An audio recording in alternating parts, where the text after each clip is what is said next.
नमो भगवते वासुदेवाय। ओम नमो भगवते वासुदेवाय। ओम नमो भगवते वासुदेवाय। श्री दामोदर अष्टकम्।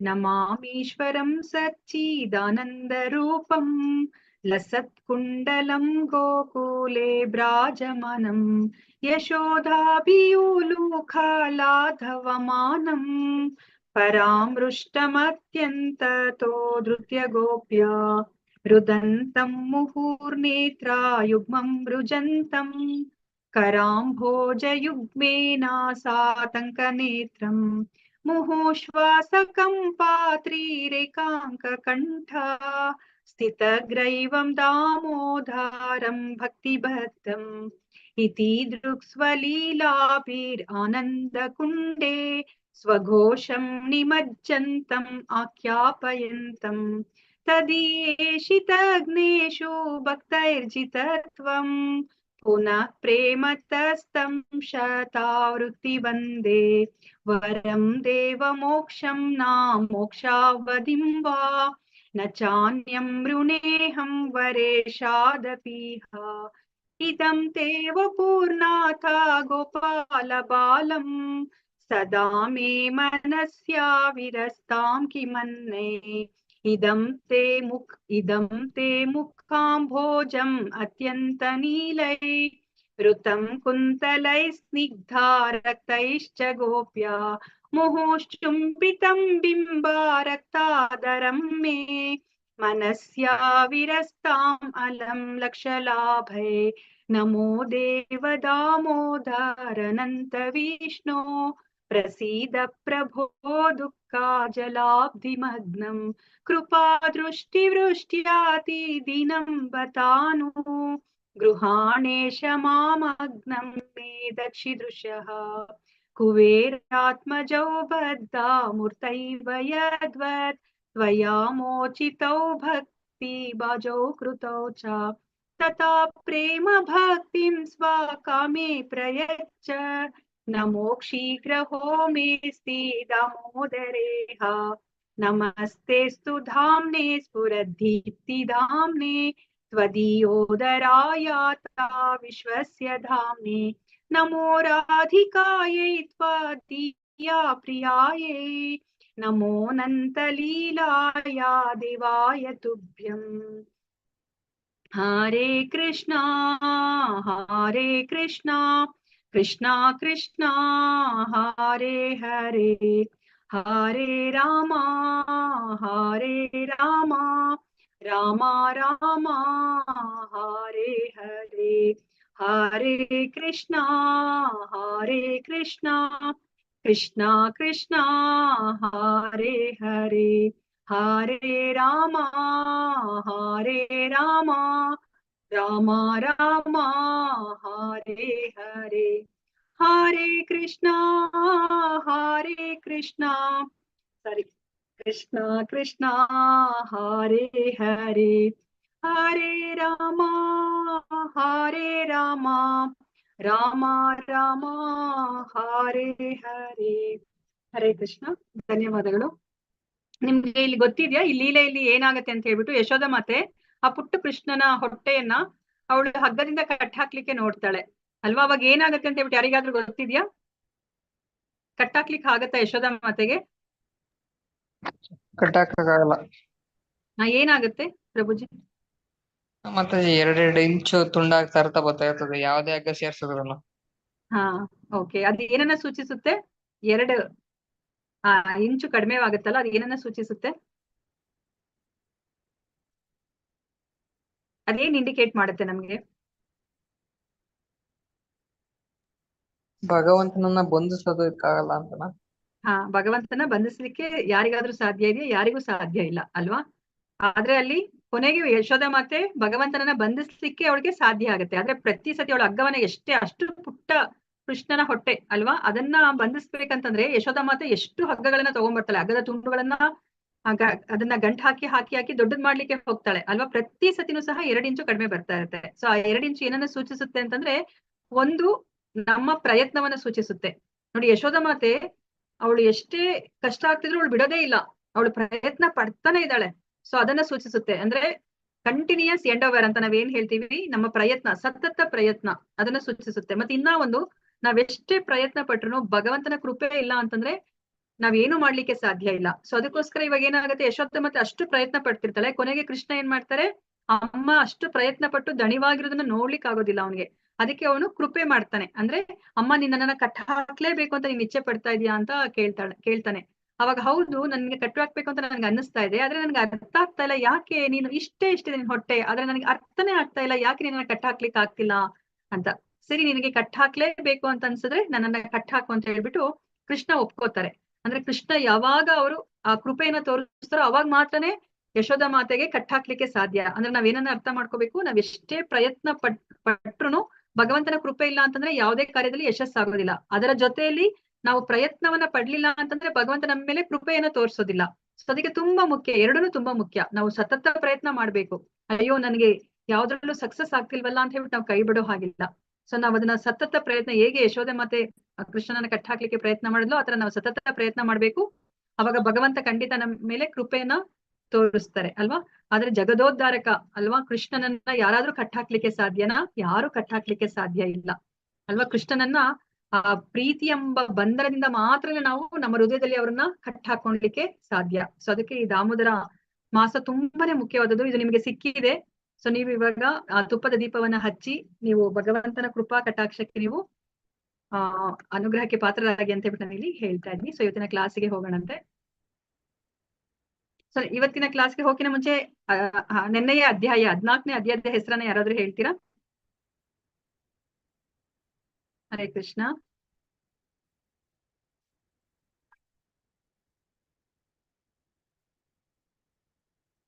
ಹರೇ ಕೃಷ್ಣ. ಕೇಳಿಸ್ತಾ ಇದೆಯಾ ನಾನು ಮಾತಾಡ್ತಾ ಇರೋದು?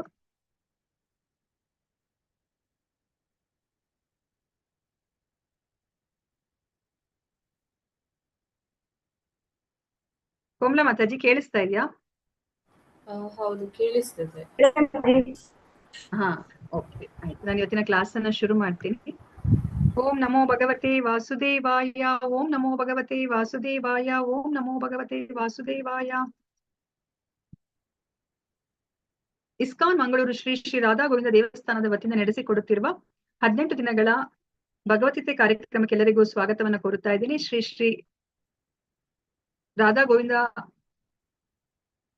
ಗೋವಿಂದರಲ್ಲಿ ನನ್ನ ನಮಸ್ಕಾರಗಳನ್ನು ಸಲ್ಲಿಸುತ್ತಾ, ಈ ಕೃಷ್ಣ ಪ್ರಜ್ಞೆಯನ್ನು ಪ್ರಪಂಚದಾದ್ಯಂತ ಹರಡಿರುವ ಎಸಿ ಭಕ್ತಿ ವೇದಾಂತ ಸ್ವಾಮಿ ಪ್ರಭುಪಾದ ಅವರಿಗೂ ನನ್ನ ನಮನಗಳನ್ನು ಸಲ್ಲಿಸುತ್ತಾ, ಈ ದೇವಸ್ಥಾನದ ಮುಖ್ಯಸ್ಥರು, ಈ ಕಾರ್ಯಕ್ರಮದ ಕಾರ್ಯಕರ್ತರುಗಳು ಮತ್ತು ನನ್ನ ಗುರುಗಳಾದ ಪೂಜ್ಯ ನಾಮನಿಷ್ಠಾಸ್ ಪ್ರಭುಜಿಯವರಿಗೂ ನನ್ನ ನಮಸ್ಕಾರಗಳನ್ನು ಸಲ್ಲಿಸುತ್ತಾ ಗುರು ಪ್ರಾರ್ಥನೆಯೊಂದಿಗೆ ನಾನು ಇದರಿಂದ ಕಾರ್ಯಕ್ರಮವನ್ನು ಶುರು ಮಾಡುತ್ತಾ ಇದ್ದೇನೆ. ಓಂ ಅಜ್ಞಾನ ತಿಮಿರಾಂಧಸ್ಯ ಜ್ಞಾನಾಂಜನ ಶಲಾಕಯ ಚಕ್ಷುರ್ ಉನ್ಮೀಲಿತಂ ಯೇನ ತಸ್ಮೈ ಶ್ರೀ ಗುರವೇ ನಮಃ. ಶ್ರೀ ಚೈತನ್ಯ ಮನೋಭೀಷ್ಟಂ ಸ್ಥಾಪಿತಂ ಯೇನ ಭೂತಲೆ ಸ್ವಯಂ ರೂಪಃ ಕದಾ ಮಹ್ಯಂ ದದಾತಿ ಸ್ವಪದಾಂತಿಕಂ.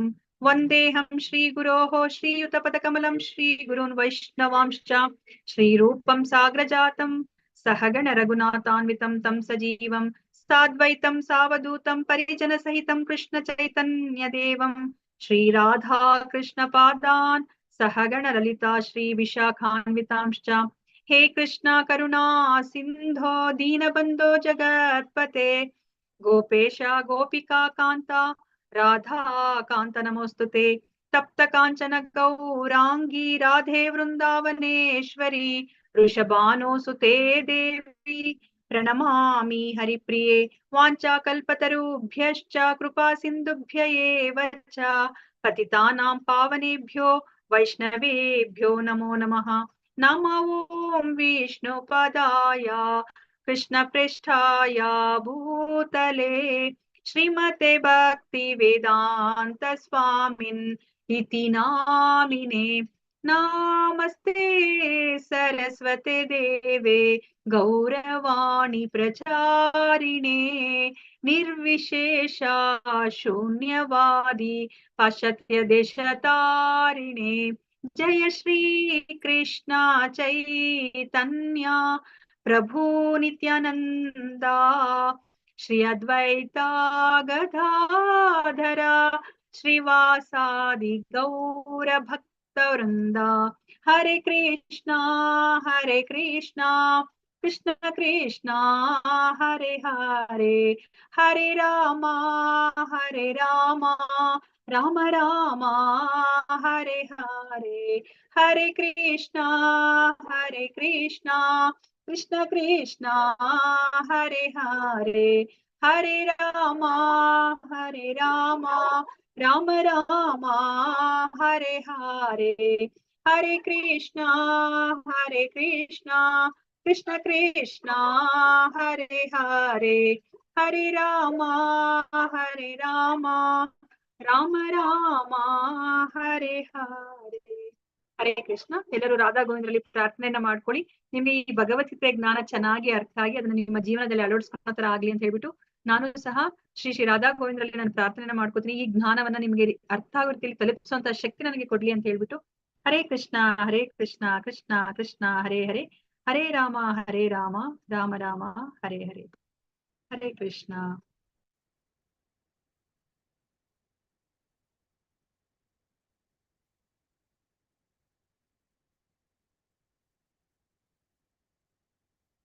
ಹರೇ ಕೃಷ್ಣ. ನೆನೆಯ ಅಧ್ಯಾಯದ ಹೆಸರನ್ನ ಯಾರಾದ್ರೂ ಹೇಳ್ತೀರಾ? ತುಂಬಾ ಮುಖ್ಯವಾದ ಅಧ್ಯಾಯನ ನೀವು ನೆನ್ನೆ ತಿಳ್ಕೊಂಡ್ರಲ್ಲ, ನಮ್ಮ ಜೀವನಕ್ಕೆ ತುಂಬಾ ಮುಖ್ಯವಾದದ್ದು. ಸೊ ಇವಾಗ ನಾವು ನಮ್ಮನ್ನ ಆತ್ಮಾವಲೋಕನ ಮಾಡ್ಕೊಳ್ಲಿಕ್ಕೂ ಸಹ ಈ ಅಧ್ಯಾಯ ಸಹಾಯ ಮಾಡ್ತಾವಲ್ವಾ? 14ನೇ ಅಧ್ಯಾಯದ ಹೆಸರನ್ನ ಯಾರಾದ್ರೂ ಹೇಳ್ತೀರಾ?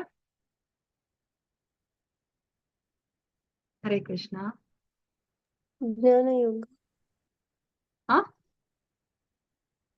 ಜ್ಞಾನಯೋಗ. ಜ್ಞಾನಯೋಗದ ಅಧ್ಯಾಯಗಳನ್ನ ನಾವು ತಿಳ್ಕೊತಾ ಇದೀವಿ. ಬಟ್ 14ನೇ ಅಧ್ಯಾಯದ ಹೆಸರನ್ನ ಹೇಳ್ತಾ ಇದ್ದೀನಿ ಮಾತಾಜಿ. ಗುಣತ್ರಯ ವಿಭಾಗ. ಗುಣತ್ರಯ ವಿಭಾಗ ಯೋಗ. ನಾವ್ ಏನನ್ನ ತಿಳ್ಕೊಂಡ್ವಿ? ನಿಮ್ಗೆ ಏನ್ ಜ್ಞಾಪಕ ಬರುತ್ತೆ ಅದನ್ನ ಹೇಳಿ. 1-2 ಪಾಯಿಂಟ್ಸ್ ಹೇಳಿ ಸಾಕು. ಸತ್ವಗುಣ, ರಜೋಗುಣ, ತಮೋಗುಣದ ಬಗ್ಗೆ ಹೇಳ್ಕೊಟ್ರು. 3 ಗುಣಗಳಿದೆ ಅಲ್ವಾ? ಸತ್ವಗುಣ, ರಜೋಗುಣ, ತಮೋಗುಣ. ಸೊ ಈ 3 ಗುಣದಲ್ಲಿ ಯಾವ್ದು ಶ್ರೇಷ್ಠವಾದ ಗುಣ ಅಂತ ನಿಮ್ಗೆ ತಿಳಿತು? ಸತ್ವಗುಣ. ಸತ್ವಗುಣ. ನೀವು ಸತ್ವಗುಣದಲ್ಲಿ ಇರ್ಲಿಕ್ಕೆ ಇಷ್ಟಪಡ್ತೀರಾ? ಹೌದು ಮಾತಾಜಿ. ಯಾಕೆ ಅಂತ ಹೇಳ್ತೀರಾ? ಸತ್ವಗುಣದಲ್ಲಿ ಯಾಕೆ ಇರ್ಬೇಕು ನೀವು? ಅಂದ್ರೆ ಈ ಜನ್ಮ ಆದ್ಮೇಲೆ ನಾವು ದೇವ್ರ ಹತ್ರ ಹೋಗ್ತೀವಿ ಅಥವಾ ಮಹರ್ಷಿಗಳ ಹತ್ರ ಹೋಗ್ತೀವಿ ಅಂತ. ಓಕೆ. ಸೊ ನಿಮ್ಮ ಜೀವನದ ಉದ್ದೇಶ ಏನಂತ ನೀವು ತಿಳ್ಕೊಂಡ್ರಿ? ನಿಮ್ಮ ಜೀವನದ ಉದ್ದೇಶ ಏನು?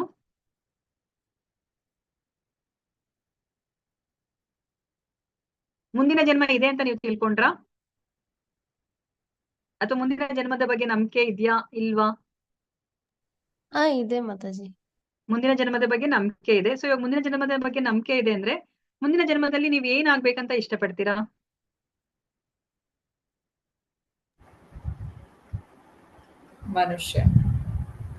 ಮನುಷ್ಯನಾಗ್ಬೇಕು ಅಂತ ಇಷ್ಟಪಡ್ತೀರಾ? ಓಕೆ. ಸೊ ಇವಾಗ ನಾವು ಮನುಷ್ಯನಾಗಿ ಹುಟ್ಟಿದ್ರೆ ನಾವು ಸಂತೋಷವಾಗಿ ಇರ್ಬೋದು ಅಂತ ತಿಳ್ಕೊಂಡ್ರು ಅಥವಾ ಏನಂತ ತಿಳ್ಕೊಂಡ್ರಿ ನೀವು ಇವಾಗ ಭಗವದ್ಗೀತೆಯಲ್ಲಿ ಇಲ್ಲಿ ತನಕ? ಇಲ್ಲ, ಆಸೆಗಳು ಜಾಸ್ತಿ ಆಗ್ತಾ ಇರುತ್ತೆ. ಓಕೆ. ಸೊ ಬಟ್ ಅಂದ್ರೆ ದೇವರ ಹತ್ರ ಹೋದ್ರೆ ಒಳ್ಳೇದು, ಬಟ್ ಆಗ್ಲಿಲ್ಲ ಅಂದ್ರೆ ಮನುಷ್ಯ ಜನ್ಮ ಆದ್ರೆ ಒಳ್ಳೇದು. ಓಕೆ. ಸೊ ಅಟ್ಲೀಸ್ಟ್ ಮಿನಿಮಮ್ ಮನುಷ್ಯ ಜನ್ಮನಾದ್ರೂ ಬೇಕು ಅಂತ ನೀವು ಇಚ್ಛೆ ಪಡ್ತಾ ಇದ್ದೀರಾ? ಓಕೆ. ಓಕೆ ಮಾತಾಜಿ, ಧನ್ಯವಾದಗಳು. ಸೊ ಇವಾಗ ಈ 3 ಗುಣದಲ್ಲಿ ಇವಾಗ ಸತ್ವಗುಣ ಶ್ರೇಷ್ಠ ಅಂತ ಗೊತ್ತಾಯ್ತು. ಆದ್ರೆ ನಾವು ಸತ್ವಗುಣದಲ್ಲಿ ಏನಾದ್ರೂ ಒಂದು ನ್ಯೂನ್ಯತೆ ಇದೆ ಅಂತ ಅನ್ಸುತ್ತಾ? ಅಲ್ಲಿ ಏನಾದ್ರೂ ಒಂದು ಪ್ರಾಬ್ಲಮ್ ಇದೆ ಅಂತ ಅನ್ಸುತ್ತಾ ನಿಮ್ಗೆ ಸತ್ವಗುಣದಲ್ಲಿ? ಇಲ್ಲ. ಏನು ಪ್ರಾಬ್ಲಮ್ ಇದೆ ಅಂತ? ಏನು ಪ್ರಾಬ್ಲಮ್ ಇಲ್ವಾ ಸತ್ವಗುಣದಲ್ಲಿ?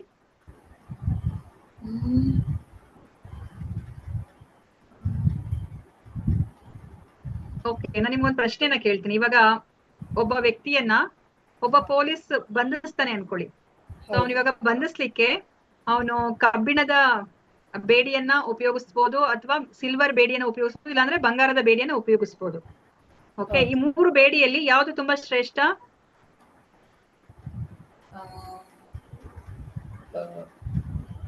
ಯಾವ್ದು ಇಲ್ಲ, ಎಲ್ಲ ಒಂದೇ. ಎಲ್ಲ ಒಂದೇ ಅಲ್ವಾ? ಅದೇ ತರನೇ ಅಲ್ವಾ? ಬೇಡಿನೇ, ಬಂಧನನೇ. ಸೊ ಆ ವ್ಯಕ್ತಿಯನ್ನ ಬಂಗಾರದಿಂದನಾದ್ರೂ ಬಂಧಿಸಿದ್ರು ಒಂದೇ, ಬೆಳ್ಳಿಯಿಂದ ಅಥವಾ ಕಬ್ಬಿಣದಿಂದ ಬಂಧಿಸಿದ್ರು ಅವನಿಗೆ ಸ್ವತಂತ್ರ ಇಲ್ಲ, ಬಂಧನಕ್ಕೆ ಒಳಗಾಗ್ತಾನೆ. ಅದೇ ತರನೇ ಈ ಮೂರು ಗುಣಗಳೇನಿದೆ, ಸತ್ವಗುಣ, ರಜೋಗುಣ, ತಮೋಗುಣ, ಮೂರನ್ನು ಸಹ ನಮ್ಮನ್ನ ಬಂಧನಕ್ಕೆ ಒಳಗಾಗೋ ತರ ಮಾಡುತ್ತೆ. ಹೌದು, ಸತ್ವಗುಣ ಶ್ರೇಷ್ಠವಾದದ್ದು.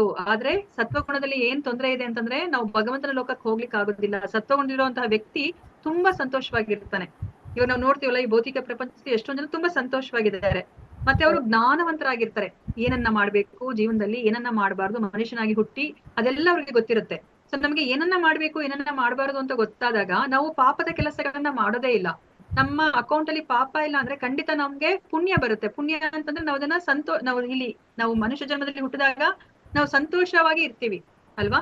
ಆದ್ರೆ ಏನ್ ಪ್ರಾಬ್ಲಮ್ ಆಗ್ತಿದೆ, ಅವ್ರಿಗೆ ಇವಾಗ ಎಲ್ಲ ಸಂತೋಷ, ಸುಖ ಸಂತೋಷ ಇದ್ದಾಗ ಅವರು ದೇವರ ಬಳಿ ಹೋಗೋದಿಲ್ಲ ಅಲ್ವಾ. ದೇವರ ಅಗತ್ಯ ಏನಿದೆ ಅವ್ರಿಗೆ ಅಲ್ವಾ. ಸುಖ ಸಂತೋಷವಾಗಿ ಇದ್ಕೊಂಡವರು ಜೀವನ ಮುಗಿಸ್ತಾರೆ. ಮತ್ತೆ ಅವ್ರು ನೆಕ್ಸ್ಟ್ ಮತ್ತೆ ಅವರು ಮನುಷ್ಯ ಜನ್ಮವನ್ನ ಪಡಿತಾರೆ. ಮತ್ತೆ ಅಲ್ಲಿ ಸತ್ವಗುಣದಲ್ಲಿ ಇರ್ತಾರೆ. ಇಲ್ಲ ತುಂಬಾ ಹೆಚ್ಚು ಸತ್ವಗುಣದಲ್ಲಿದ್ರೆ ಅವನು ಉನ್ನತ ಲೋಕಕ್ಕೆ ಅವರು ಹೋಗ್ತಾರೆ ಅಂತ ನಾವು ತಿಳ್ಕೊಂಡ್ವಿ. ಆದ್ರೆ ಇಲ್ಲಿ ಏನಾಗ್ತಾ ಇದೆ, ನಾವ್ ಈ ಭೌತಿಕ ಪ್ರಪಂಚದಲ್ಲೇ ಇರ್ತೀವಿ, ನಾವು ಭಗವಂತನ ಬಳಿಗೆ ಹೋಗೋದಿಲ್ಲ.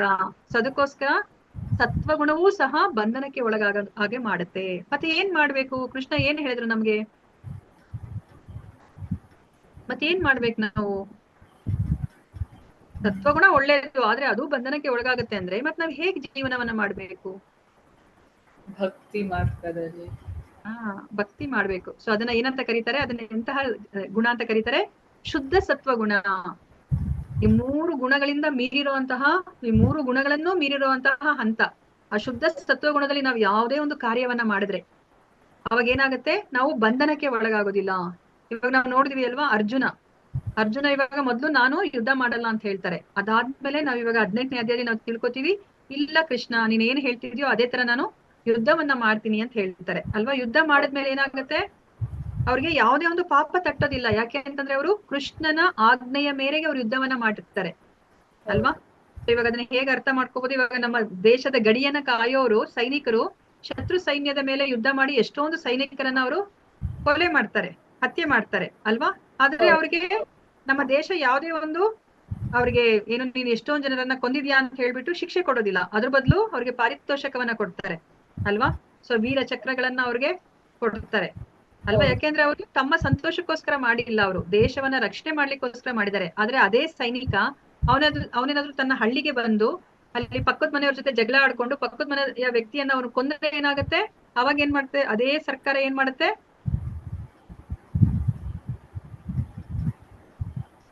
ಆ ಸೈನಿಕನಿಗೆ ಏನ್ ಮಾಡ್ತಾರೆ, ಜೈಲಿಗೆ ಹಾಕ್ತಾರೆ ಅಲ್ವಾ. ಅಂದ್ರೆ ಏನರ್ಥ, ನಮ್ಮ ಸಂತೋಷಕ್ಕೋಸ್ಕರ ನಾವ್ ಏನೇನೋ ಒಂದು ಕಾರ್ಯವನ್ನ ಮಾಡಿದಾಗ ನಾವು ಅಲ್ಲಿ ಶಿಕ್ಷೆಗೆ ಒಳಗಾಗ್ತೀವಿ. ನಾವು ಅದರ ಒಂದು ಪ್ರತಿಕ್ರಿಯೆಯನ್ನ ನಾವು ಅನುಭವಿಸ್ಲೇಬೇಕು. ಆದ್ರೆ ಭಗವಂತನಿಗೋಸ್ಕರ ನಾವ್ ಯಾವುದೇ ಒಂದು ಕರ್ಮವನ್ನ ಮಾಡಿದಾಗ, ಬೆಳಗ್ಗೆಯಿಂದ ರಾತ್ರಿ ತನಕ ನಾವ್ ಏನೇ ಕರ್ಮ ಮಾಡಿದ್ರು ನಾವ್ ಅಲ್ಲೊಂದು ಬೀಜವನ್ನ ಬಿತ್ತುತ್ತಾ ಹೋಗ್ತೀವಿ.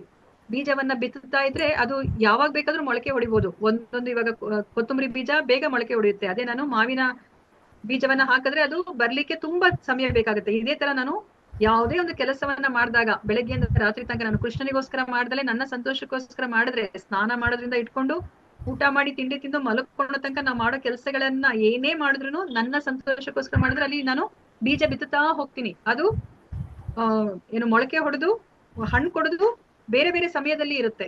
ಸೊ ಆತರ ನಾನು ಎಲ್ಲ ಪ್ರಕ್ರಿಯೆಗಳನ್ನ ನಾನು ಅನುಭವಿಸ್ಕೊತಾ ಬರ್ತೀನಿ. ನಾನು ಪ್ರತಿಯೊಂದು ಕೆಲ್ಸಕ್ಕೂ ನಾನು ಏನೇ ಕೆಲಸ ಮಾಡ್ಲಿ ಅದಕ್ಕೊಂದು ಪ್ರತಿಕ್ರಿಯೆ ಅನ್ನೋದು ಇದ್ದೇ ಇದೆ. ಆದ್ರೆ ಕೃಷ್ಣ ಪ್ರಜ್ಞೆಯಲ್ಲಿ ಕೆಲಸ ಮಾಡಿದ್ರೆ ಅಲ್ವಾ, ಕೃಷ್ಣನ ಸಂತೋಷಕ್ಕೋಸ್ಕರ ನಾವ್ ಎಲ್ಲಾ ಕೆಲ್ಸಗಳನ್ನ ಮಾಡಿದಾಗ ನಾವು ಅದನ್ನ ಏನಂತ ಕರೀತಾರೆ, ಅಕಾಮ ಅಲ್ವಾ. ಅಕಾಮ ಅಂತಂದ್ರೆ, ಆ ಕಾಮ ಅಂದ್ರೆ ನಾವಲ್ಲಿ ಕರ್ಮ ಮಾಡ್ತಾ, ಅಕರ್ಮ ಅಂತ, ಸಾರಿ ಅಕಾಮ ಅಂತ ಅಕರ್ಮ ಅಂತ ಹೇಳ್ತೀವಿ.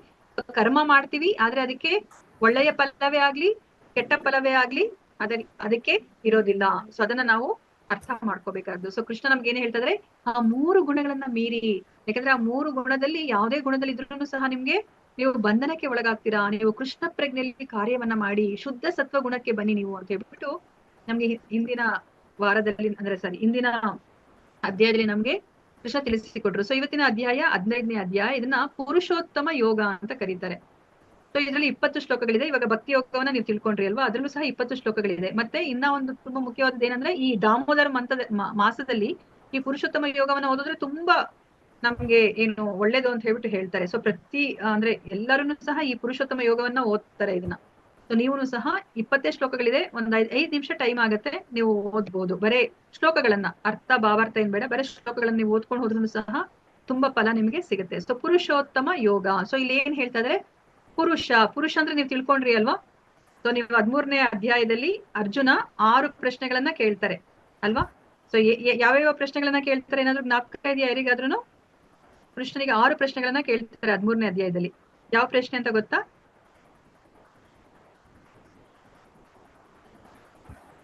ಕ್ಷೇತ್ರ ಅಂದ್ರೆ ಏನು, ಕ್ಷೇತ್ರಜ್ಞ ಅಂದ್ರೆ ಏನು, ಪ್ರಕೃತಿ ಅಂದ್ರೆ ಏನು, ಪುರುಷ ಅಂದ್ರೆ ಏನು, ಜ್ಞಾನ ಅಂದ್ರೆ ಏನು, ಜ್ಞೇಯ ಅಂದ್ರೆ ಏನು ಅಂತ ಕೇಳ್ತಾರೆ ಅಲ್ವಾ. ಸೊ ಕೃಷ್ಣ ಉತ್ತರ ಕೊಟ್ಟಿದ್ದಾರೆ ಪುರುಷ ಅಂದ್ರೆ ಏನು ಅಂತ. ಸೊ ಪುರುಷ ಅಂದ್ರೆ ನಾವೇನಂತ ತಿಳ್ಕೊಂಡ್ವಿ? ಹರೇ ಕೃಷ್ಣ. ಪುರುಷ ಅಂದ್ರೆ ಏನಂತ ತಿಳ್ಕೊಂಡ್ವಿ? ನಮ್ಗೆ 13ನೇ ಅಧ್ಯಾಯದಲ್ಲಿ ಕೃಷ್ಣ ಏನ್ ಉತ್ತರ ಕೊಟ್ರು ಅರ್ಜುನನ ಪ್ರಶ್ನೆಗೆ?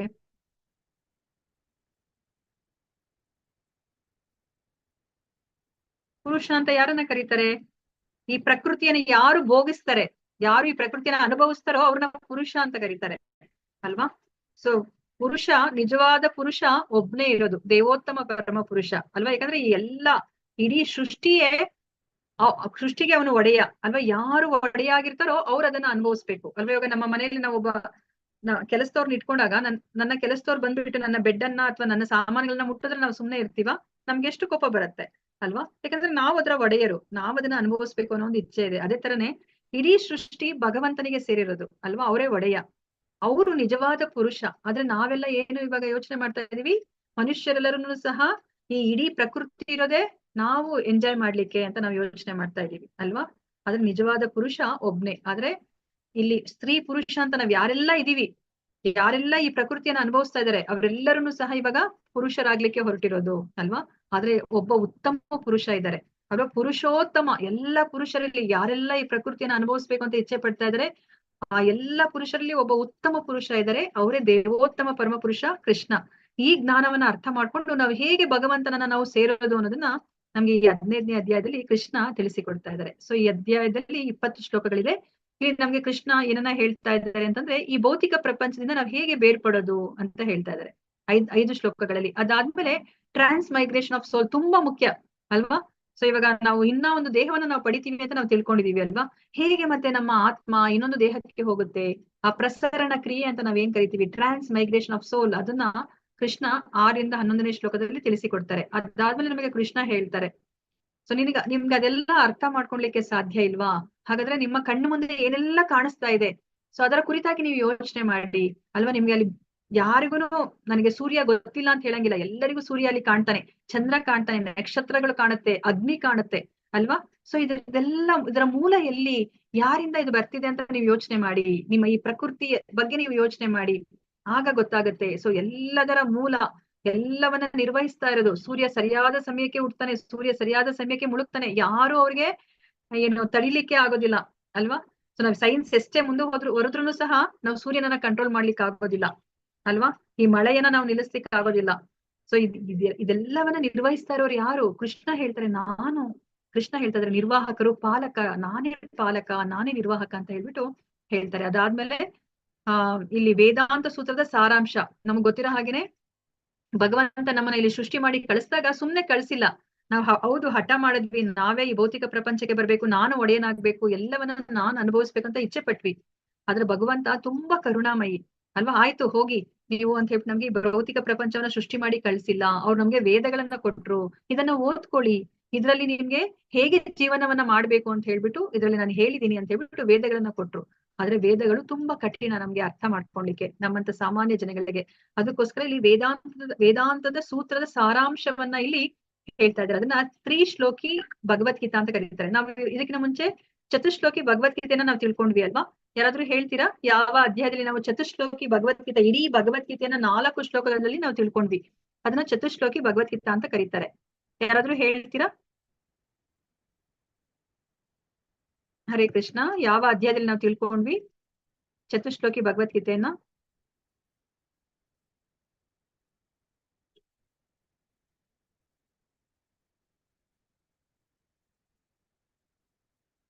ಹರೇ ಕೃಷ್ಣ. ಶ್ರೀಲತಾ ಮಾತಾಜಿ, ಶ್ಲೇಷಾ ಪಟೇಲ್ ಪ್ರಭುಜಿ, ಪ್ರಜ್ವಲ್ ಪ್ರಭುಜಿ, ಜ್ಯೋತಿಶ್ರೀ ಮಾತಾಜಿ, ಸಿಂಚನಾ ಮಾತಾಜಿ.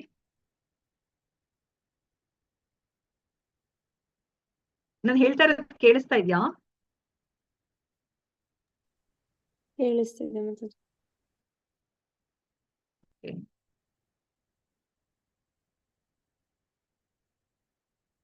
ಹತ್ತನೇ ಶ್ಲೋಕ 10ನೇ ಅಧ್ಯಾಯ ಜ್ಞಾಪಕ ಇದೆಯಾ? ವಿಭೂತಿ ಯೋಗ. ಸೊ ಈ ವಿಭೂತಿ ಯೋಗದಲ್ಲಿ 4 ಶ್ಲೋಕಗಳಿದೆ. ಓಕೆ, ಸೊ ಅದ್ರಲ್ಲಿ ಚತುಶ್ಲೋಕಿ ಭಗವದ್ಗೀತಾ ಅಂತ ಕರೀತಾರೆ. 10.8, 9, 10, 11 ಈ 4 ಶ್ಲೋಕದಲ್ಲಿ ನಮ್ಗೆ ಇಡೀ ಭಗವದ್ಗೀತೆಯ ಸಾರಾಂಶವನ್ನ ನಮ್ಗೆ ತಿಳಿಸಿಕೊಡ್ತಾರೆ ಕೃಷ್ಣ. ಅದೇ ತರನೇ ಇಲ್ಲೂ ವೇದಾಂತದ ಸೂತ್ರದ ಸಾರಾಂಶವನ್ನ 3 ಶ್ಲೋಕದಲ್ಲಿ ನಮ್ಗೆ ತಿಳಿಸಿಕೊಡ್ತಾರೆ. ಅದಕ್ಕೋಸ್ಕರ ಇದನ್ನ ತ್ರಿಶ್ಲೋಕಿ ಭಗವದ್ಗೀತಾ ಅಂತ ಹೇಳ್ಬಿಟ್ಟು ಕರೀತಾರೆ. ಸೊ ಇವಾಗ ಇಲ್ಲಿ ನಿಮ್ಗೆ ಏನ್ ಕಾಣಿಸ್ತಾ ಇದೆ? ಇಲ್ಲಿ ಏನ್ ಕಾಣಿಸ್ತಾ ಇದೆ?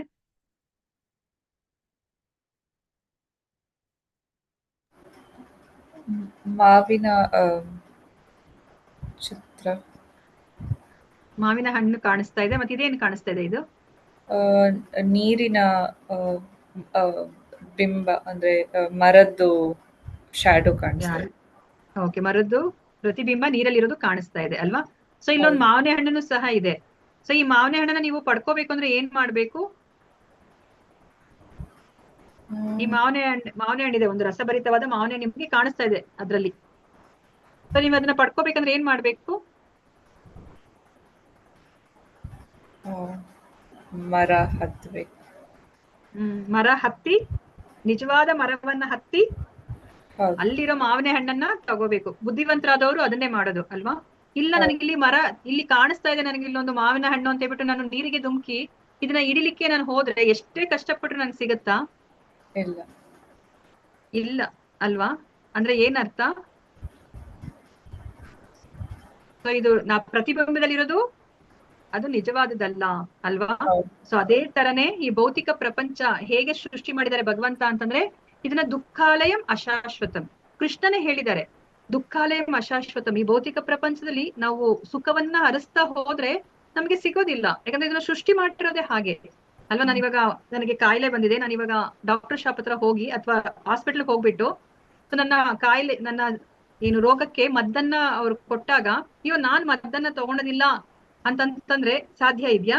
ಇಲ್ಲ. ನಾನು ಅಲ್ಲಿ ಹೋಗಿರೋದೇ ನನ್ನ ಕಾಯಿಲೆ ವಾಸಿ ಮಾಡ್ಲಿಕ್ಕೆ. ಅವ್ರು ಇವಾಗ ಇಂಜೆಕ್ಷನ್ ಕೊಡ್ಬೋದು ಅಥವಾ ಡ್ರಿಪ್ಸ್ ಹಾಕ್ಬೋದು, ನಾನು ಅದನ್ನ ತಗೋಬೇಕು. ಇಲ್ಲ ನನಗೆ ಅದೆಲ್ಲ ಮಾಡ್ದಲೇನೆ ನೀವು ನನಗೆ ಕಾಯಿಲೆ ವಾಸಿ ಮಾಡಿ ಅಂತಂದ್ರೆ ಆಗೋದಿಲ್ಲ ಅಲ್ವಾ? ಅದೇ ತರನೇ ನಮ್ಗಿಲ್ಲಿ ಭೌತಿಕ ಪ್ರಪಂಚ ನಮ್ಮನ್ನ ಸೃಷ್ಟಿ ಮಾಡಿರೋದು ಹೇಗೆ? ದುಃಖಾಲಯಂ ಅಶಾಶ್ವತಂ. ಅದೇ ತರನೇ ಕೃಷ್ಣ ಸೃಷ್ಟಿ ಮಾಡಿದ್ದಾರೆ. ಇಲ್ಲಿ ನನಗೆ ದುಃಖ ಬೇಡ ಅಂತಂದ್ರೆ ಆಗೋದಿಲ್ಲ ಅಲ್ವಾ? ಯಾರಿಗೆ ಆಗ್ಲಿ, ನೀವು ಯಾರು ಎಷ್ಟೇ ಅವರು ಚೆನ್ನಾಗಿದ್ದಾರೆ, ಸಂತೋಷವಾಗಿದ್ದಾರೆ ಅಂತ ನಿಮ್ಗೆ ಅನ್ಸಿದ್ರು ಅವ್ರನ್ನ ಮಾತಾಡ್ಸಿದ್ರೆ ನಿಮ್ಗೆ ಗೊತ್ತಾಗುತ್ತೆ ಅವ್ರಿಗೆ ಖಂಡಿತ ಅವ್ರ ಜೀವನದಲ್ಲಿ ಅವ್ರ ದುಃಖವನ್ನ ಪಟ್ಟಿರ್ತಾರೆ ಯಾವ್ದಾದ್ರು ಹಂತದಲ್ಲಿ. ಯಾಕಂದ್ರೆ ಇದನ್ನ ಸೃಷ್ಟಿ ಮಾಡಿರೋದೇ ಹಾಗೆ. ಸೊ ಅದಕ್ಕೋಸ್ಕರ ಬುದ್ಧಿವಂತರಾದವ್ರು ಏನ್ ಮಾಡ್ತಾರೆ, ಈ ಪ್ರತಿಬಿಂಬದಲ್ಲಿ ನಾವು ಇವಾಗ ಈ ಮಾವಿನ ಹಣ್ಣನ್ನ ನಾವು ಎಷ್ಟೇ ಕಷ್ಟಪಟ್ಟರು ನಮ್ಗೆ ಹೇಗೆ ಪಡ್ಕೊಳ್ಲಿಕ್ಕೆ ಸಾಧ್ಯ ಇಲ್ವೋ ಅದೇ ತರನೇ ಈ ಭೌತಿಕ ಪ್ರಪಂಚದಲ್ಲಿ ನಮ್ಗೆ ಸಂತೋಷ ಅನ್ನೋದು ಸಿಗೋದಿಲ್ಲ. ನಿಜವಾದ ಸಂತೋಷ ಬೇಕಂದ್ರೆ ನಾವೆಲ್ಲಿ ಹೋಗ್ಬೇಕು?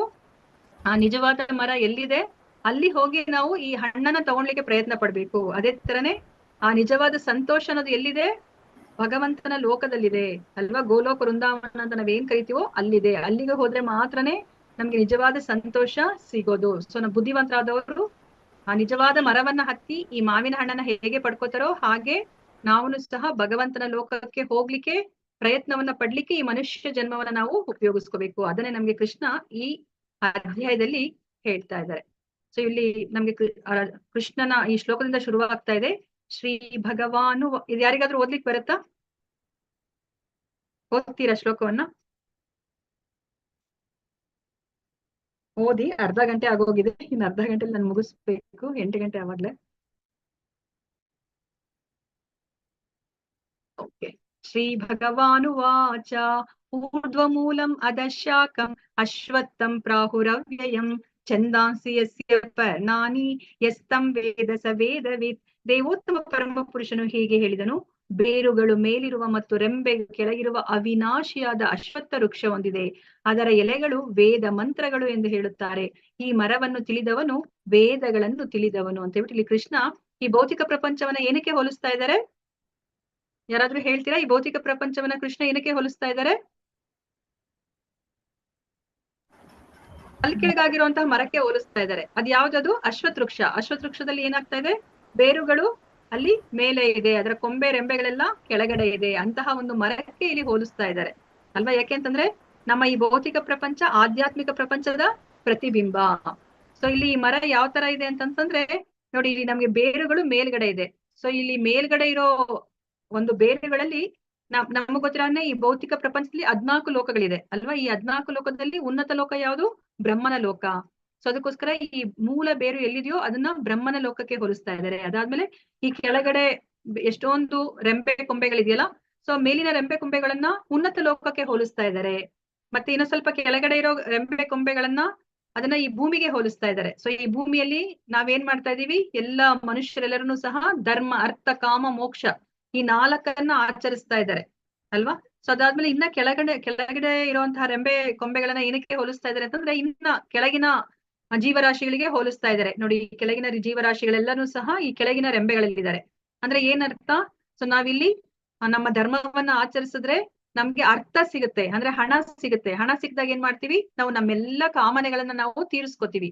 ಅದಾದ್ಮೇಲೆ ಏನಾಗುತ್ತೆ, ನಾವು ಮುಕ್ತಿಯನ್ನ ಪಡಿಬೇಕು, ನಾವು ಮುಕ್ತಿಯ ಕಡೆಗೆ ಹೋಗ್ಬೇಕು. ಆದ್ರೆ ನಮ್ಮ ಕಾಮನೆಗಳು ಯಾವತ್ತೂ ನಿಲ್ಲೋದಿಲ್ಲ. ನಮ್ಮ ಆಸೆಗಳು ಆಯ್ತಪ್ಪ ಇವತ್ತು ಮುಗೀತು ಅಂತ ಒಂದು ಫುಲ್ ಸ್ಟಾಪ್ ಇಡೋ ಒಂದು ಹಂತ ನಮಗೆ ಬರೋದೇ ಇಲ್ಲ ಅಲ್ವಾ. ನಮ್ಮ ಕಾಮನೆಗಳು ನಮ್ಗೆ ವಯಸ್ಸಾದ್ರೂ ಸಹ ಬರ್ತಾನೆ ಇರುತ್ತೆ. ಸೊ ನಾವು ಆ ಮುಕ್ತಿಯ ಕಡೆಗೆ ನಾವು ಯೋಚನೆ ಮಾಡೋದಿಲ್ಲ. ಆದ್ರೆ ಈ ನಾವು ಮನುಷ್ಯರಾಗಿ ಹುಟ್ಟಿದ್ಮೇಲೆ ಧರ್ಮ, ಅರ್ಥ, ಕಾಮ, ಮೋಕ್ಷ ಆ ಕಡೆಗೆ ನಾವು ನಮ್ಮನ್ನ ಕರ್ಕೊಂಡು ಹೋಗ್ಬೇಕು ಅಲ್ವಾ. ಇಲ್ಲಾಂದ್ರೆ ಏನಾಗುತ್ತೆ, ಸೊ ನಾವು ನೆಕ್ಸ್ಟ್ ನಮ್ಮ ದೇಹವನ್ನ ತ್ಯಜಿಸಿದ ಮೇಲೆ ನಾವು ಪುಣ್ಯ ಮಾಡಿದ್ರೆ, ಹೆಚ್ಚು ಪುಣ್ಯ ಮಾಡಿದ್ರೆ ಉನ್ನತ ಲೋಕಕ್ಕೆ ಹೋಗ್ತೀವಿ.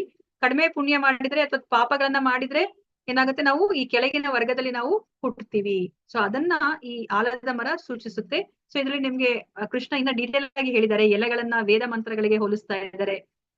ಮತ್ತೆ ಇನ್ನ ತುಂಬಾ ಡೀಟೇಲ್ ಆಗಿ ಹೇಳ್ತಾರೆ ಅವರು. ಅದ್ರಲ್ಲಿ ಇರುವಂತಹ ಚಿಕ್ಕ ಚಿಕ್ಕ ಬೇರುಗಳು ಎಲ್ಲ ಇರುತ್ತಲ್ಲ, ಅದಕ್ಕೆ ಏನಕ್ಕೆ ಹೋಲಿಸ್ತಾರೆ, ಮತ್ತೆ ಕೊಂಬೆಗಳನ್ನ ಏನಕ್ಕೆ ಹೋಲಿಸ್ತಾರೆ, ಕೊಂಬೆಗಳ ತುದಿಯಲ್ಲಿರುವಂತಹ ಟ್ವಿಕ್ಸ್ ಅಂತ ನಾವೇನ್ ಕರಿತೀವಿ, ಅದಕ್ಕೆ ಏನಕ್ಕೆ ಹೋಲಿಸ್ತಾರೆ ಅಂತ ಹೇಳ್ಬಿಟ್ಟು ಡೀಟೇಲ್ ಆಗಿ ಹೇಳ್ತಾರೆ. ಸೊ ಅದನ್ನ ನೀವು ಸೆಕೆಂಡ್ ಲೆವೆಲ್ ಅಲ್ಲಿ ತಿಳ್ಕೊತೀರಾ. ಸೊ ಇವಾಗ ಏನನ್ನ ಅರ್ಥ ಮಾಡ್ಕೋಬೇಕು ಅಂತಂದ್ರೆ, ಈ ಭೌತಿಕ ಪ್ರಪಂಚವನ್ನ ನೋಡಿ, ಇಲ್ಲಿ ಆಧ್ಯಾತ್ಮಿಕ ಪ್ರಪಂಚ ಕಾಣಿಸ್ತಾ ಇದೆಯಾ, ಈ ಆಧ್ಯಾತ್ಮಿಕ ಪ್ರಪಂಚದ ಪ್ರತಿಬಿಂಬ ಈ ಭೌತಿಕ ಪ್ರಪಂಚ ಅಲ್ವಾ. ನಾವಿವಾಗ ಅಲ್ಲಿ ನೋಡಿದ್ವಿ, ಆ ನೀರಿನ ಮೇಲೆ ಪ್ರತಿಫಲನ ಆಗಿದೆ. ಇಲ್ಲಿ ಯಾವ್ದ್ರ ಮೇಲೆ ಈ ಭೌತಿಕ ಪ್ರಪಂಚ ಪ್ರತಿಫಲನಗೊಂಡಿದೆ? ಯಾಕೆ ಈ ಭೌತಿಕ ಪ್ರಪಂಚ ಬಂದಿದೆ ಈಗ?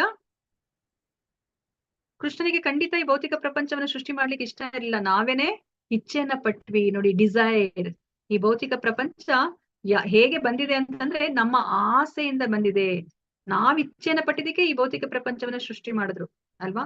ಆದ್ರೆ ಕೃಷ್ಣ ಹೇಳ್ತಾರೆ, ಸೊ ನೀವ್ ಇಲ್ಲಿ ಇರ್ಲಿಕ್ಕೆ ಆಗೋದಿಲ್ಲ ನನ್ನನ್ನ ಬಿಟ್ಟು ಅಂತ. ಆದ್ರೂ ಸಹ ನಾವು ಹಠ ಮಾಡಿದಕ್ಕೆ ಈ ಭೌತಿಕ ಪ್ರಪಂಚವನ್ನ ಸೃಷ್ಟಿ ಮಾಡಿ ಕೊಟ್ಟಿದ್ದಾರೆ. ಅದಕ್ಕೇನೆ ಇದನ್ನ ಡಿಸೈರ್, ನಮ್ಮ ಆಸೆಯ ಮೇಲೆ ಆಸೆಯ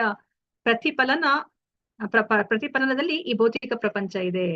ಸೊ ಅದಕ್ಕೋಸ್ಕರ ನಾವು ಇಲ್ಲಿ ಎಷ್ಟೇ ಇದು ಪ್ರತಿಫಲನ ಪ್ರತಿಬಿಂಬ ಇದು ಅಲ್ವಾ.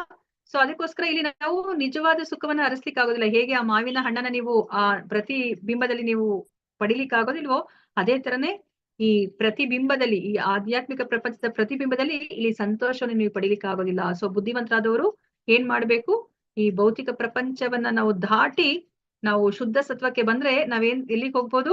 ಕೃಷ್ಣನ ಲೋಕಕ್ಕೆ ಹೋಗ್ಬೋದು. ಅಲ್ಲಿ ಮಾತ್ರ ನಮ್ಗೆ ನಿಜವಾದ ಸುಖ ಸಿಗುತ್ತೆ ಅಂತ ಹೇಳ್ಬಿಟ್ಟು ನಮ್ಗೆ ಕೃಷ್ಣ ತಿಳಿಸಿಕೊಡ್ತಾ ಇದ್ದಾರೆ. ನೀವು ಇದು ನೋಡಿದೀರಲ್ಲ, 8ನೇ ಅಧ್ಯಾಯದಲ್ಲಿ ನಮ್ಗೆ ತಿಳಿಸಿಕೊಟ್ಟಿದ್ದಾರೆ ಈ ಒಂದು ಬ್ರಹ್ಮಾಂಡ ಅಂದ್ರೆ ಹೇಗಿರುತ್ತೆ ಅಂತ. ನಮ್ಗೆ ಗೊತ್ತೇ ಇರ್ಲಿಲ್ಲ ಅಲ್ಲ, ನನಗಂತೂ ಗೊತ್ತಿರ್ಲಿಲ್ಲ. ನಾನು ಇರೋದೊಂದು ಏನಿದೆ, ಇದೊಂದೇನೆ ಲೋಕ ಇರೋದು ಅಂತ ಅನ್ಕೊಂಡ್ಬಿಟ್ಟಿದ್ದು ಅಲ್ವಾ. ಭಗವದ್ಗೀತೆಗೆ ಬಂದ್ಮೇಲೆ ಗೊತ್ತಾಗಿದ್ದು ಎಷ್ಟು ಬ್ರಹ್ಮಾಂಡಗಳಿದೆ ಅಂತಂದ್ರೆ, ನಾವು ಒಂದು ಮೂಟೆಯಲ್ಲಿ ನಾವಿವಾಗ ಸಾಸಿವೆ ಕಾಳನ್ನ ತುಂಬಿಸಿದ್ರೆ ಅದು ಸಾಸಿವೆ ಕಾಳುಗಳು ಎಷ್ಟಿದೆ ಅಂತ ನಾವು ಎಣಿಸ್ಲಿಕ್ಕೆ ಸಾಧ್ಯ ಇಲ್ವಲ್ಲ, ಅಷ್ಟು ಬ್ರಹ್ಮಾಂಡಗಳಿದೆಯಂತೆ ಅಲ್ವಾ. ಅದರಲ್ಲಿ ಒಂದು ಬ್ರಹ್ಮಾಂಡ ಈ ತರ ಇದೆ. ಒಂದು ಬ್ರಹ್ಮಾಂಡಕ್ಕೆ ಇಲ್ಲಿ 7 ಹೊದಿಕೆಗಳಿದೆ, 7 ಲೇಯರ್ಸ್ ಇದೆ. ಈ ಬ್ರಹ್ಮಾಂಡ ಇದನ್ನ ಒಂದು ಮೊಟ್ಟೆ ಅನ್ಕೊಂಡ್ರೆ, ಈ ಮೊಟ್ಟೆಯ ಒಳಗಡೆ ಅರ್ಧ ಭಾಗದಷ್ಟು ನೀರಿದೆ. ಆ ನೀರಿನಲ್ಲಿ ಗರ್ಭೋದಕಶಾಹಿ ವಿಷ್ಣು ಅವರು ಪವಡಿಸಿದ್ದಾರೆ. ಅವರ ಹೊಕ್ಕಳಿನಿಂದ ಬ್ರಹ್ಮ ಬರ್ತಾರೆ ಅಲ್ವಾ. ಬ್ರಹ್ಮ ಅವ್ರು ಏನ್ ಮಾಡ್ತಾರೆ, ಈ 14 ಲೋಕಗಳಲ್ಲಿ ಅವರು ಜೀವರಾಶಿಗಳಿಗೆ ಅವರು ದೇಹವನ್ನ ಮಾತ್ರ ಕೊಡ್ತಾರೆ. ನಾವೆಲ್ಲರನ್ನು ಸಹ ಭಗವಂತನ ವಿಭಿನ್ನ ಅಂಶ ಅಂತ ನಾವು ತಿಳ್ಕೊಂಡ್ವಿ. ನಾವೆಲ್ಲ ದೇಹ ಅಲ್ಲ, ಆತ್ಮ. ನಮ್ಗೆಲ್ಲರಿಗೂ ಸಹ ನಮ್ಮ ಇಚ್ಛಾನುಸಾರ, ನಮ್ಮ ಕರ್ಮಾನುಸಾರ ಬ್ರಹ್ಮ ನಮ್ಗೆ ದೇಹವನ್ನ ಕೊಡ್ತಾರೆ ಅಲ್ವಾ. ಸೊ ನಮ್ಮ ಕರ್ಮಾನುಸಾರ ಏನು ಕರ್ಮಣಾ ದೈವ ನೇತ್ರೇಣ ಅಂತ ಕರಿತೀವಿ ಅಲ್ವಾ. ನಮ್ಮ ಕರ್ಮ ಮತ್ತೆ ಭಗವಂತನ ಕೃಪೆಯಿಂದ ನಾವು ಆ ಶರೀರವನ್ನ ನಾವು ಪಡಿತೀವಿ. ಸೊ ನಾವು ಶರೀರವನ್ನ ಪಡೆದಾಗ, ದೇವತೆಗಳ ಶರೀರವನ್ನ ಪಡೆದಾಗ ನಾವು ಸ್ವರ್ಗದಲ್ಲಿ ಇರ್ತೀವಿ. ಅದೇ ನಾವು ಅಂದ್ರೆ ಪಾಪವನ್ನ ಮಾಡಿದ್ರೆ ನಾವು ಈ ಅತಲ ವಿತಲ ಸುತಲ ತಲಾತಲ ಪಾತಾಳ ರಸತಲ ಮಹಾತಲ ರಸತಲ ಅಲ್ಲಿ ಇರ್ತೀವಿ ಅಲ್ವಾ. ನಾವು ತುಂಬಾ ಅಂದ್ರೆ ಪಾಪ ಮಾಡಿರೋರು ಇದು ಕೆಳಗಡೆ ಇಲ್ಲಿ ನರಕ ಲೋಕಗಳಿದೆ, ಅಲ್ಲಿಗೆ ಹೋಗ್ತೀವಿ. ಸೊ ಇಲ್ಲ ಅಂತಂದ್ರೆ ಈ ಭೂಮಿ ಭೂವರ್ ಲೋಕ ಅಂತ ನಾವೇನ್ ಕರಿತೀವೋ ಇದನ್ನ ಕರ್ಮ ಭೂಮಿ ಅಂತ ಕರೀತಾರೆ. ನಾವೇನೇ ಕರ್ಮ ಮಾಡಿದ್ರೆ ಅದಕ್ಕೆ ಪ್ರಕ್ರಿಯೆ ಅಂತ ಏನಿದೆ ಅದು ಸಿಗೋದು ಈ ಭೂಮಿ ಮೇಲೆ ಮಾತ್ರನೇ, ಬೇರೆ ಇನ್ನೆಲ್ಲೂ ಅಲ್ಲ. ಭೂಮಿಯನ್ನ ಅದಕ್ಕೆ ಕರ್ಮ ಭೂಮಿ ಅಂತ ಕರೀತಾರೆ. ಇಲ್ಲಿ ಕರ್ಮ ಮಾಡಿದ್ರೆ ಏನೇ ಒಂದು ಚಿಕ್ಕ ಕರ್ಮ ಮಾಡಿದ್ರು ಅದಕ್ಕೆ ಒಂದು ಪ್ರತಿಫಲ ಅನ್ನೋದು ಇದ್ದೇ ಇದೆ. ಒಳ್ಳೆ ಕರ್ಮ ಮಾಡಿದ್ರೆ ಒಳ್ಳೇದಾಗ ಅಂದ್ರೆ ಪುಣ್ಯ ನಮ್ಮ ಅಕೌಂಟ್ಗೆ ಬರುತ್ತೆ, ಅದೇ ನಾವು ಕೆಟ್ಟ ಕೆಲಸವನ್ನ ಮಾಡಿದ್ರೆ ನಮ್ಮ ಅಕೌಂಟ್ಗೆ ಪಾಪ ಬರುತ್ತೆ. ಸೊ ಅದಕ್ಕೋಸ್ಕರ ಅದನ್ನ ಅನುಭವಿಸ್ಲಿಕ್ಕೆ ನಾವು ಪುಣ್ಯ ಮಾಡಿದ್ರೆ ಅನುಭವಿಸ್ಲಿಕ್ಕೆ ಮೇಲಿನ ಲೋಕಕ್ಕೆ ಹೋಗ್ತೀವಿ, ಪಾಪ ಮಾಡಿದ್ರೆ ಅನುಭವಿಸ್ಲಿಕ್ಕೆ ನಾವು ಕೆಳಗಿನ ಲೋಕಕ್ಕೆ ಬರ್ತೀವಿ. ಇದನ್ನ ನಾವು ಅರ್ಥ ಮಾಡ್ಕೋಬೇಕು. ಅದಕ್ಕೇನೆ ನಾವು ನಮ್ಗೆ ಇಷ್ಟ ಬಂದಂಗೆ ಕೆಲಸ ಮಾಡೋ ಹಂಗೆ ಇಲ್ಲ. ನಾವ್ ಇಷ್ಟ ಬಂದಂಗೆ ನನ್ನಿಷ್ಟ ಬಂದಂಗೆ ಕರ್ಮ ಮಾಡ್ತೀನಿ ಅಂದ್ರೆ ನಾವಲ್ಲಿ ಒಂದು ಬೀಜವನ್ನ ನಾವು ಬಿತ್ತುತ್ತಾ ಇದೀವಿ ಅಂತಾನೆ ಅರ್ಥ. ಸೊ ಅದಕ್ಕೆ ನಮ್ಗೆ ಕೃಷ್ಣ ಅವ್ರು ನಮ್ಗೆ ಇನ್ಸ್ಟ್ರಕ್ಷನ್ಸ್ ಅನ್ನ ಕೊಟ್ಟಿದ್ದಾರೆ, ಹೇಗೆ ನೀವು ಜೀವನವನ್ನ ಮಾಡ್ಬೇಕು, ಮನುಷ್ಯ ಜನ್ಮ ಕೊಟ್ಟಾಗ ತುಂಬಾ ಜವಾಬ್ದಾರಿಯುತವಾಗಿ ನಾವು ನಡ್ಕೋಬೇಕಂತ ಹೇಳ್ಬಿಟ್ಟು ಅದಕ್ಕೇನೆ ನಮ್ಗೆ ಕೃಷ್ಣ ಇಲ್ಲಿ ಭಗವದ್ಗೀತೆಯಲ್ಲಿ ನಮ್ಗೆ ಇಲ್ಲಿ ಉಪದೇಶವನ್ನ ಮಾಡ್ತಾ ಇರೋದು. ನಾವ್ ಈ ಭೂಮಿ ಮೇಲೆ ಇದ್ದಾಗ ನಾವು ಮನುಷ್ಯ ಜನ್ಮವನ್ನ ನಾವು ಮತ್ತೆ ಆಧ್ಯಾತ್ಮಿಕ ಲೋಕಕ್ಕೆ ಹೋಗ್ಲಿಕ್ಕೆ ಉಪಯೋಗಿಸ್ಕೋಬೇಕು. ನೋಡಿ ಇದನ್ನ ಈ 7 ಪದರಗಳನ್ನ ದಾಟ್ಲಿಕ್ಕೆ ನಮ್ಮ ಸೈನ್ಸ್ ಎಷ್ಟೇ ಕಷ್ಟಪಟ್ರು ಸಾಧ್ಯ ಇಲ್ಲ. ನಮ್ಗಿಲ್ಲಿ ಜಸ್ಟ್ ಭೂಮಿಗೆ ಇರುವಂತಹ ಉಪಗ್ರಹಗಳಂತ ನಾವೇನ್ ಹೇಳ್ತೀವಿ, ಏನು ಮೂನ್, ಅಲ್ಲಿಗೆ ಹೋಗ್ಲಿಕ್ಕೇನೆ ಸಾಧ್ಯ ಆಗ್ತಾ ಇಲ್ಲ. ಇನ್ನ ನಾವು ಇದೆಲ್ಲ ಬ್ರಹ್ಮನ ಲೋಕವನ್ನು ದಾಟ್ಕೊಂಡು ಈ 7 ಪದರಗಳನ್ನು ದಾಟ್ಕೊಂಡು ನಾವು ಆಧ್ಯಾತ್ಮಿಕ ಪ್ರಪಂಚಕ್ಕೆ ಹೋಗ್ಲಿಕ್ಕೆ ಸಾಧ್ಯನಾ? ಇಲ್ಲ. ಅದಕ್ಕೆ ಹೋಗ್ಲಿಕ್ಕೆ ಒಂದೇ ಮಾರ್ಗ ಇರೋದು ಭಕ್ತಿ ಮಾರ್ಗ. ಅದು ಕಲಿಯುಗದ ಜನಗಳಿಗೆ ತುಂಬಾ ಭಗವಂತ ಚೈತನ್ಯ ಮಹಾಪ್ರಭುಗಳು ಕರುಣೆಯನ್ನ ತೋರಿ ನಮ್ಗೆ ಹರೇ ಕೃಷ್ಣ ಮಹಾಮಂತ್ರವನ್ನ ಕೊಟ್ಟಿದ್ದಾರೆ. ಅದಕ್ಕೆ ನೀವು ಇಲ್ಲಿ ನೋಡಿದ್ರೆ ಕಾಣಿಸ್ತಾ ಇರ್ಬೋದು ನಿಮ್ಗೆ. ನೋಡಿ, ಹರೇ ಕೃಷ್ಣ ಮಹಾಮಂತ್ರ ಹೇಳ್ಕೊಂಡ್ರೆ ಮಾತ್ರನೇ ನೀವು ಈ ಭೌತಿಕ ಪ್ರಪಂಚವನ್ನ ದಾಟಿ ನೀವು ಈ ಆಧ್ಯಾತ್ಮಿಕ ಪ್ರಪಂಚಕ್ಕೆ ಬರ್ಲಿಕ್ಕೆ ಸಾಧ್ಯ ಆಗುತ್ತೆ. ಅದಕ್ಕೋಸ್ಕರನೇ ಅಷ್ಟು ಇಸ್ಕಾನಲ್ಲಿ ಮತ್ತೆ ಶ್ರೀಲ ಪ್ರಭುಪಾದರಿಗೆ ಅವ್ರಿಗೆ ಈ ಸತ್ಯ ಗೊತ್ತಾಗೋಗ್ಬಿಟ್ಟಿದೆ. ಎಷ್ಟು ಸಿಂಪಲ್ ಆಗಿರೋ ಒಂದು ಮೆಥಡ್ ಅನ್ನ ಕೊಟ್ಟಿದ್ದಾರೆ. ಈ ಏನು ಎಲ್ಲ ತಂದೆ ತಾಯಿ ಈ ಸಂಸಾರವನ್ನೆಲ್ಲ ತ್ಯಜಿಸಿ ಕಾಡಿಗೆ ಹೋಗಿ ತಪಸ್ಸನ್ನ ಮಾಡೋದೇನು ಬೇಕಾಗಿಲ್ಲ ದೇವರನ್ನ ಸಾಕ್ಷಾತ್ಕಾರ ಮಾಡ್ಕೊಳ್ಲಿಕ್ಕೆ.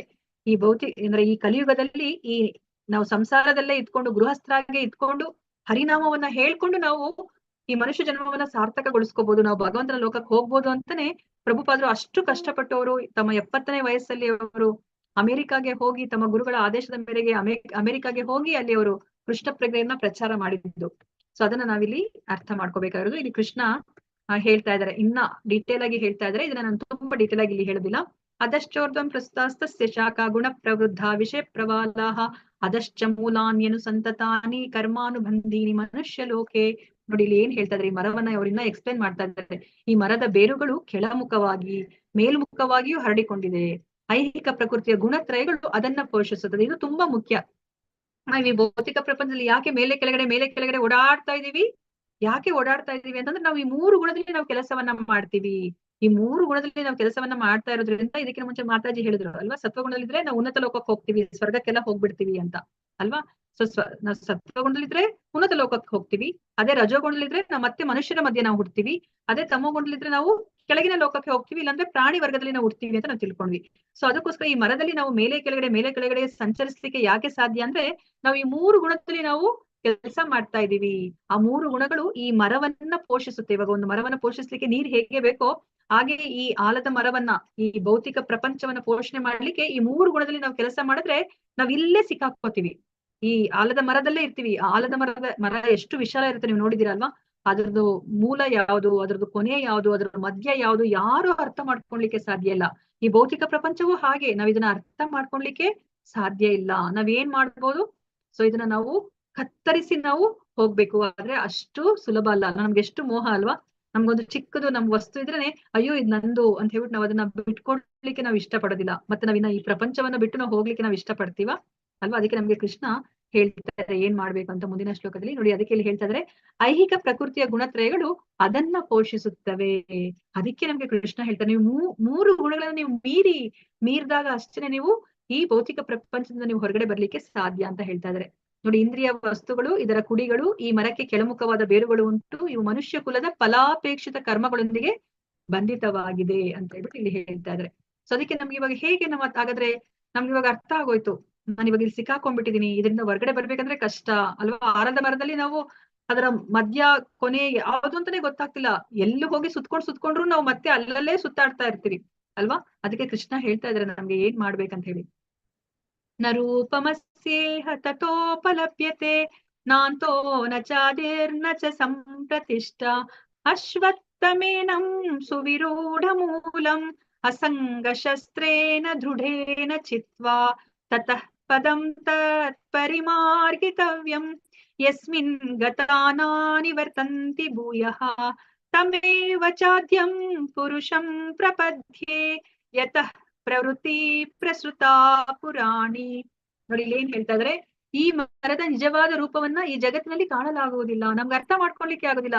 ಕೆಳಗಡೆ ಅತಲ ವಿತಲ ಸುತಲ ಪಾತಾಳ ರಸಾತಲ ಮಹಾತಲ ಅವೆಲ್ಲ ಇದೆ ಅಂತ ನಮ್ಗೆ ಅರ್ಥನೇ ಮಾಡ್ಕೊಳ್ಲಿಕ್ಕೆ ಆಗೋದಿಲ್ಲ. ಪಾತಾಳ ಇದೆ ಅಂತ ಅರ್ಥನೇ ಮಾಡ್ಕೊಳಕ್ ಆಗಲ್ಲ ಅಲ್ವಾ. ನೋಡಿ ನಮ್ಗೆ ಇವಾಗ ಇಲ್ಲೇ ನಾವ್ ಎಲ್ಲಿ ಜೀವನವನ್ನ ಮಾಡ್ತಿರ್ತೀವಿ ಇದೊಂದೇ ಜಾಗ ಅಂತ ನಮಗೆ ಗೊತ್ತಿದ್ದು ಅಲ್ವಾ. ನಮ್ಗೊಂದ್ ಸ್ವಲ್ಪ ಬುದ್ಧಿ ಬರ್ತಾ ಏನಾಯ್ತು, ಅಯ್ಯೋ ಇದೊಂದೇ ಅಲ್ಲ, ನಾವು ಭಾರತದಲ್ಲಿ ಇದೀವಿ, ಇದೊಂದು ಭಾರತ ಒಂದೇ ಅಲ್ಲ ಅಲ್ವಾ, 7 ಖಂಡಗಳಿದೆ ಅಂತ ಹೇಳ್ಬಿಟ್ಟು 7 ಸಮುದ್ರಗಳಿದೆ ಅಂತ ಹೇಳ್ಬಿಟ್ಟು ಅದೆಲ್ಲ ನಮ್ಗೆ ಅರ್ಥ ಆಗ್ತಾ ಹೋಗಿದ್ದು ಅಲ್ವಾ.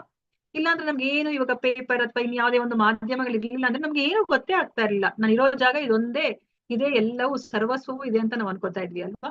ಅದನ್ನ ನೋಡಿ ಇಲ್ಲಿ ಭಗವದ್ಗೀತೆಯಲ್ಲಿ ಕೃಷ್ಣ ಹೇಳ್ತಾ ಇದ್ರೆ, ಇಲ್ಲ ಇಷ್ಟೇ ಅಲ್ಲ, ನಿಮ್ಮ ಮೇಲ್ಗಡೆ ಭೂಮಿಯ ಮೇಲ್ಗಡೆ ಇನ್ನ 6 ಲೋಕಗಳಿದೆ, ಭೂಮಿಯ ಕೆಳಗಡೆ ಇನ್ನ 7 ಲೋಕಗಳಿದೆ, ಅದಕ್ಕಿನ್ನ ಕೆಳಗಡೆ ಪಾತಾಳ ಇದೆ ಅಂತ ಹೇಳ್ಬಿಟ್ಟು ನಮ್ಗೆ ಇಲ್ಲಿ ಕೃಷ್ಣ ಹೇಳ್ಕೊಡ್ತಾ ಇದಾರೆ. ಅದಕ್ಕೆ ನೋಡಿ ಇಲ್ಲಿ ನಿಮ್ಗೆ ಈ ಮರದ ನಿಜದ ರೂಪವನ್ನ ಜಗತ್ತಿನಲ್ಲಿ ನಿಮ್ಗೆ ಅರ್ಥ ಮಾಡ್ಕೊಳ್ಲಿಕ್ಕೆ ಆಗೋದಿಲ್ಲ. ಅದರ ಅಂತ್ಯ ಆದಿ ಆಸ್ತಿವಾರಗಳನ್ನ ಯಾರು ಅರ್ಥ ಮಾಡ್ಕೊಳ್ಲಿಕ್ಕೆ ಸಾಧ್ಯ ಇಲ್ಲ. ಅದಕ್ಕೆ ನಾವ್ ಇದನ್ನ ಅರ್ಥ ಮಾಡ್ಕೊಳ್ಲಿಕ್ಕೆ ಹೋಗ್ಬಾರ್ದು. ಮತ್ತೇನ್ ಮಾಡ್ಬೇಕು, ನಾವ್ ಇದನ್ನ ದೃಢ ಮನಸ್ಸಿಂದ ನಾವು ಅನಾಸಕ್ತಿ ಅನ್ನೋ ಒಂದು ಶಸ್ತ್ರದಿಂದ ನಾವು ಈ ದೃಢವಾದ ಬೇರಿರುವ ಈ ಮರವನ್ನ ಕಡಿದು ಹಾಕ್ಬೇಕು ಅಂತ ಹೇಳ್ತಾ ಇದಾರೆ ಅಲ್ವಾ. ಸೊ ನಾವು ಇದ್ರ ಜೊತೆ ಎಷ್ಟು ಆಸಕ್ತಿ ಅಲ್ವಾ, ನಮ್ಗೆ ಆಸಕ್ತಿ ಅಂತಂದ್ರೆ ಅಟ್ಯಾಚ್ಮೆಂಟ್, ನಮ್ಗೆ ದೇಹದ ಮೇಲೆ ಅಟ್ಯಾಚ್ಮೆಂಟ್ ಅಲ್ವಾ. ನಾವ್ ಇಷ್ಟ ದಿವಸ ನಾವು ನಮ್ಮ ದೇಹ ಅಂತ ಗುರುತಿಸ್ಕೊಂಡಿದ್ವಿ, ನಮ್ಗೆ ಈ ದೇಹವನ್ನ ನಾವು ಬಿಡ್ಲಿಕ್ಕೆ ನಮ್ಗೆ ಇಷ್ಟನೇ ನೋಡಿ. ವಯಸ್ಸಾದ್ರೂ ಸಹ ನಮ್ಗೆ ಈ ದೇಹದ ಮೇಲೆ ಎಷ್ಟು ಮೋಹ ಇರುತ್ತೆ ಅಲ್ವಾ. ನಾನು, ನನ್ನವರು, ತನ್ನವರು, ನನ್ನ ದೇಶ, ನನ್ನ ಕುಲ ಅಂತ ಹೇಳ್ಬಿಟ್ಟು ನನ್ನದು ಅನ್ನೋದು ಒಂದು ಮೋಹ ಅನ್ನೋದು ಇರುತ್ತೆ. ಸೊ ಅದಕ್ಕೋಸ್ಕರ ಇಲ್ಲಿ ಏನ್ ಹೇಳ್ತಾ ಇದ್ರೆ, ಸೊ ನೀವು ಇದರಿಂದ ನೀವು ಹೊರಗಡೆ ಬರ್ಬೇಕು ಅಂತಂದ್ರೆ ನೀವು ದೃಢ ಮನಸ್ಸಿನಿಂದ ನೀವು ಅನಾಸಕ್ತಿ ಅನ್ನೋ ಒಂದು ಶಸ್ತ್ರದಿಂದ ನೀವ್ ಇದನ್ನ ಕಡ್ದು ಹಾಕ್ಬೇಕು. ನಮಗ್ ಭಯ ಅಲ್ವಾ, ನಮ್ಗೆ ಇದೇನಿದು ಹಿಂಗ್ ಹೇಳ್ತಾ ಇದ್ರೆ ಕಡ್ದು ಹಾಕ್ಬೇಕಂತ. ಮತ್ತೆ ಕಡ್ದು ಹಾಕಿದ್ರೆ ಮರನೇ ಇಲ್ದಲೇ ಇದ್ರೆ ನಾವ್ ಎಲ್ಲಿ ಹೋಗೋದು, ನಮಗ್ ಗೊತ್ತೇ ಇಲ್ಲ ಬೇರೆ ಇನ್ಯಾವ್ದನ್ನು, ಇನ್ಯಾವ ಪ್ರಪಂಚ ಇದೆ ಅಥವಾ ಎಲ್ಲಿಗೆ ಹೋಗ್ತೀವಿ ಅಂತಾನೆ ನಮ್ಗೆ ಗೊತ್ತಿಲ್ಲ ಅಂತ ಹೇಳ್ಬಿಟ್ಟು ನಮ್ಗೆ ಅನ್ನಿಸ್ತಾ ಇದೆ ಅಲ್ವಾ. ಅದಕ್ಕೆ ಕೃಷ್ಣ ಹೇಳ್ತಾ ಇದ್ರೆ, ಭಯ ಪಡ್ಬೇಡಿ, ನೀವು ಇದನ್ನ ಕಡ್ದು ಹಾಕಿದ್ರೆ ನೀವ್ ಎಲ್ಲಿ ಹೋಗ್ತೀರಾ ಅಂತಂದ್ರೆ, ಯಾವ ಸ್ಥಳಕ್ಕೆ ಒಮ್ಮೆ ಹೋದರೆ ಮತ್ತೆ ಹಿಂತಿರುಗುದಿಲ್ವೋ ಆ ಸ್ಥಳವನ್ನ ಹುಡುಕ್ಬೇಕು ಅಂತ ಹೇಳ್ತಾ ಇದ್ರೆ. ನೀವು ಇವಾಗ ಇದನ್ನ ಕಡ್ದು ಹಾಕಿದ್ರೆ ನೀವು ಯಾವ ಸ್ಥಳಕ್ಕೆ ಹೋಗ್ತೀರಾ ಅಂತಂದ್ರೆ, ಮತ್ತೆ ನೀವು ಹಿಂತಿರುಗಿ ಈ ದುಃಖಾಲಯಂ ಅಶಾಶ್ವತಂ ಆಗಿರುವಂತಹ ಈ ಜಗತ್ತಿಗೆ ನೀವು ಬರೋದಿಲ್ಲ. ಅಲ್ಲಿ ದೇವೋತ್ತಮ ಪರಮಪುರುಷ ಇರ್ತಾನೆ, ಅವನನ್ನ ನೀವು ಕಾಣ್ತೀರಾ, ಆಗ ನೀವು ಅವನಿಗೆ ಶರಣ ಆಗ್ಬೇಕು. ನೋಡಿ ಇಲ್ಲಿ ಹೇಳ್ತಾ ಇದ್ರೆ, ಆ ದೇವೋತ್ತಮ ಪರಮಪುರುಷ ಸಾಮಾನ್ಯನಲ್ಲ, ಅನಾದಿ ಕಾಲದಿಂದ ಎಲ್ಲವೂ ಅವನಿಂದಲೇ ಪ್ರಾರಂಭವಾಯಿತು, ಎಲ್ಲವೂ ಅವನಿಂದಲೇ ವಿಸ್ತಾರಗೊಂಡಿದೆ ಅಂತ ಹೇಳ್ತಾ ಇದಾರೆ ಅಲ್ವಾ. ನಾವು ಭಗವಂತನ ಬಗ್ಗೆ ನಾವು ಒಂದು ಕ್ಷಣ ಕುತ್ಕೊಂಡು ಅರ್ಥ ಮಾಡ್ಕೊಂಡ್ರೆ ನಿಮ್ಗೆ ಗೊತ್ತಾಗುತ್ತೆ. ನಮ್ಗೆ ಗೊತ್ತು ಗಾಡ್ ಈಸ್ ಗ್ರೇಟ್ ಅಂತ, ಆದ್ರೆ ಹೌ ಮಚ್ ಈಸ್ ಗ್ರೇಟ್ ಅಂತ ಹೇಳ್ಬಿಟ್ಟು ನಮ್ಗೆ ಯಾರಿಗೂ ಗೊತ್ತಿಲ್ಲ. ಅದನ್ನ ಭಗವದ್ಗೀತೆಲೇ ನಮ್ಗೆ ಅರ್ಥ ಆಗೋದು. ಅಯ್ಯೋ ಹೌದಾ ಅಂತ ಹೇಳ್ಬಿಟ್ಟು ನೀವು ಅವಾಗ ಮನಸಾರೆ ನೀವು ಕೃಷ್ಣನಿಗೆ ಥ್ಯಾಂಕ್ಸ್ ಕೊಡ್ತೀರಾ. Thank you Krishna for everything, thank you Krishna for everything ಅಂತ ಹೇಳ್ಬಿಟ್ಟು. ನೋಡಿ ಕೃಷ್ಣ ಎಷ್ಟು ಕರುಣಾಳು. ನಾವೆಷ್ಟು ಹಠ ಮಾಡಿ ಬೇಡ ಅಂದ್ರೆ ನಾವು ಈ ಭೌತಿಕ ಪ್ರಪಂಚಕ್ಕೆ ಬಂದಿದೀವಿ. ಆದ್ರೆ ಭಗವಂತ ಅವರು ನಮ್ಗೆ ಈ ವೇದಗಳನ್ನ ಕೊಟ್ಟಿದ್ದಾರೆ. ವೇದಗಳು ಕಠಿಣ ಅಂತ ಹೇಳ್ಬಿಟ್ಟು ನಮ್ಗೆ ಭಗವದ್ಗೀತೆಯನ್ನ ಕೊಟ್ಟಿದ್ದಾರೆ. ನಮ್ಗೆ ಆಚಾರ್ಯರು ಏನ್ ಹೇಳ್ತಾರೆ, ಈ ಭಗವದ್ಗೀತೆ ಭಗವದ್ಗೀತೆನ ನಮ್ಗೆ ಪ್ರಭುಪಾದರು ಅದನ್ನ ಇನ್ನ ಈಸಿ ಮಾಡಿದ್ದಾರೆ.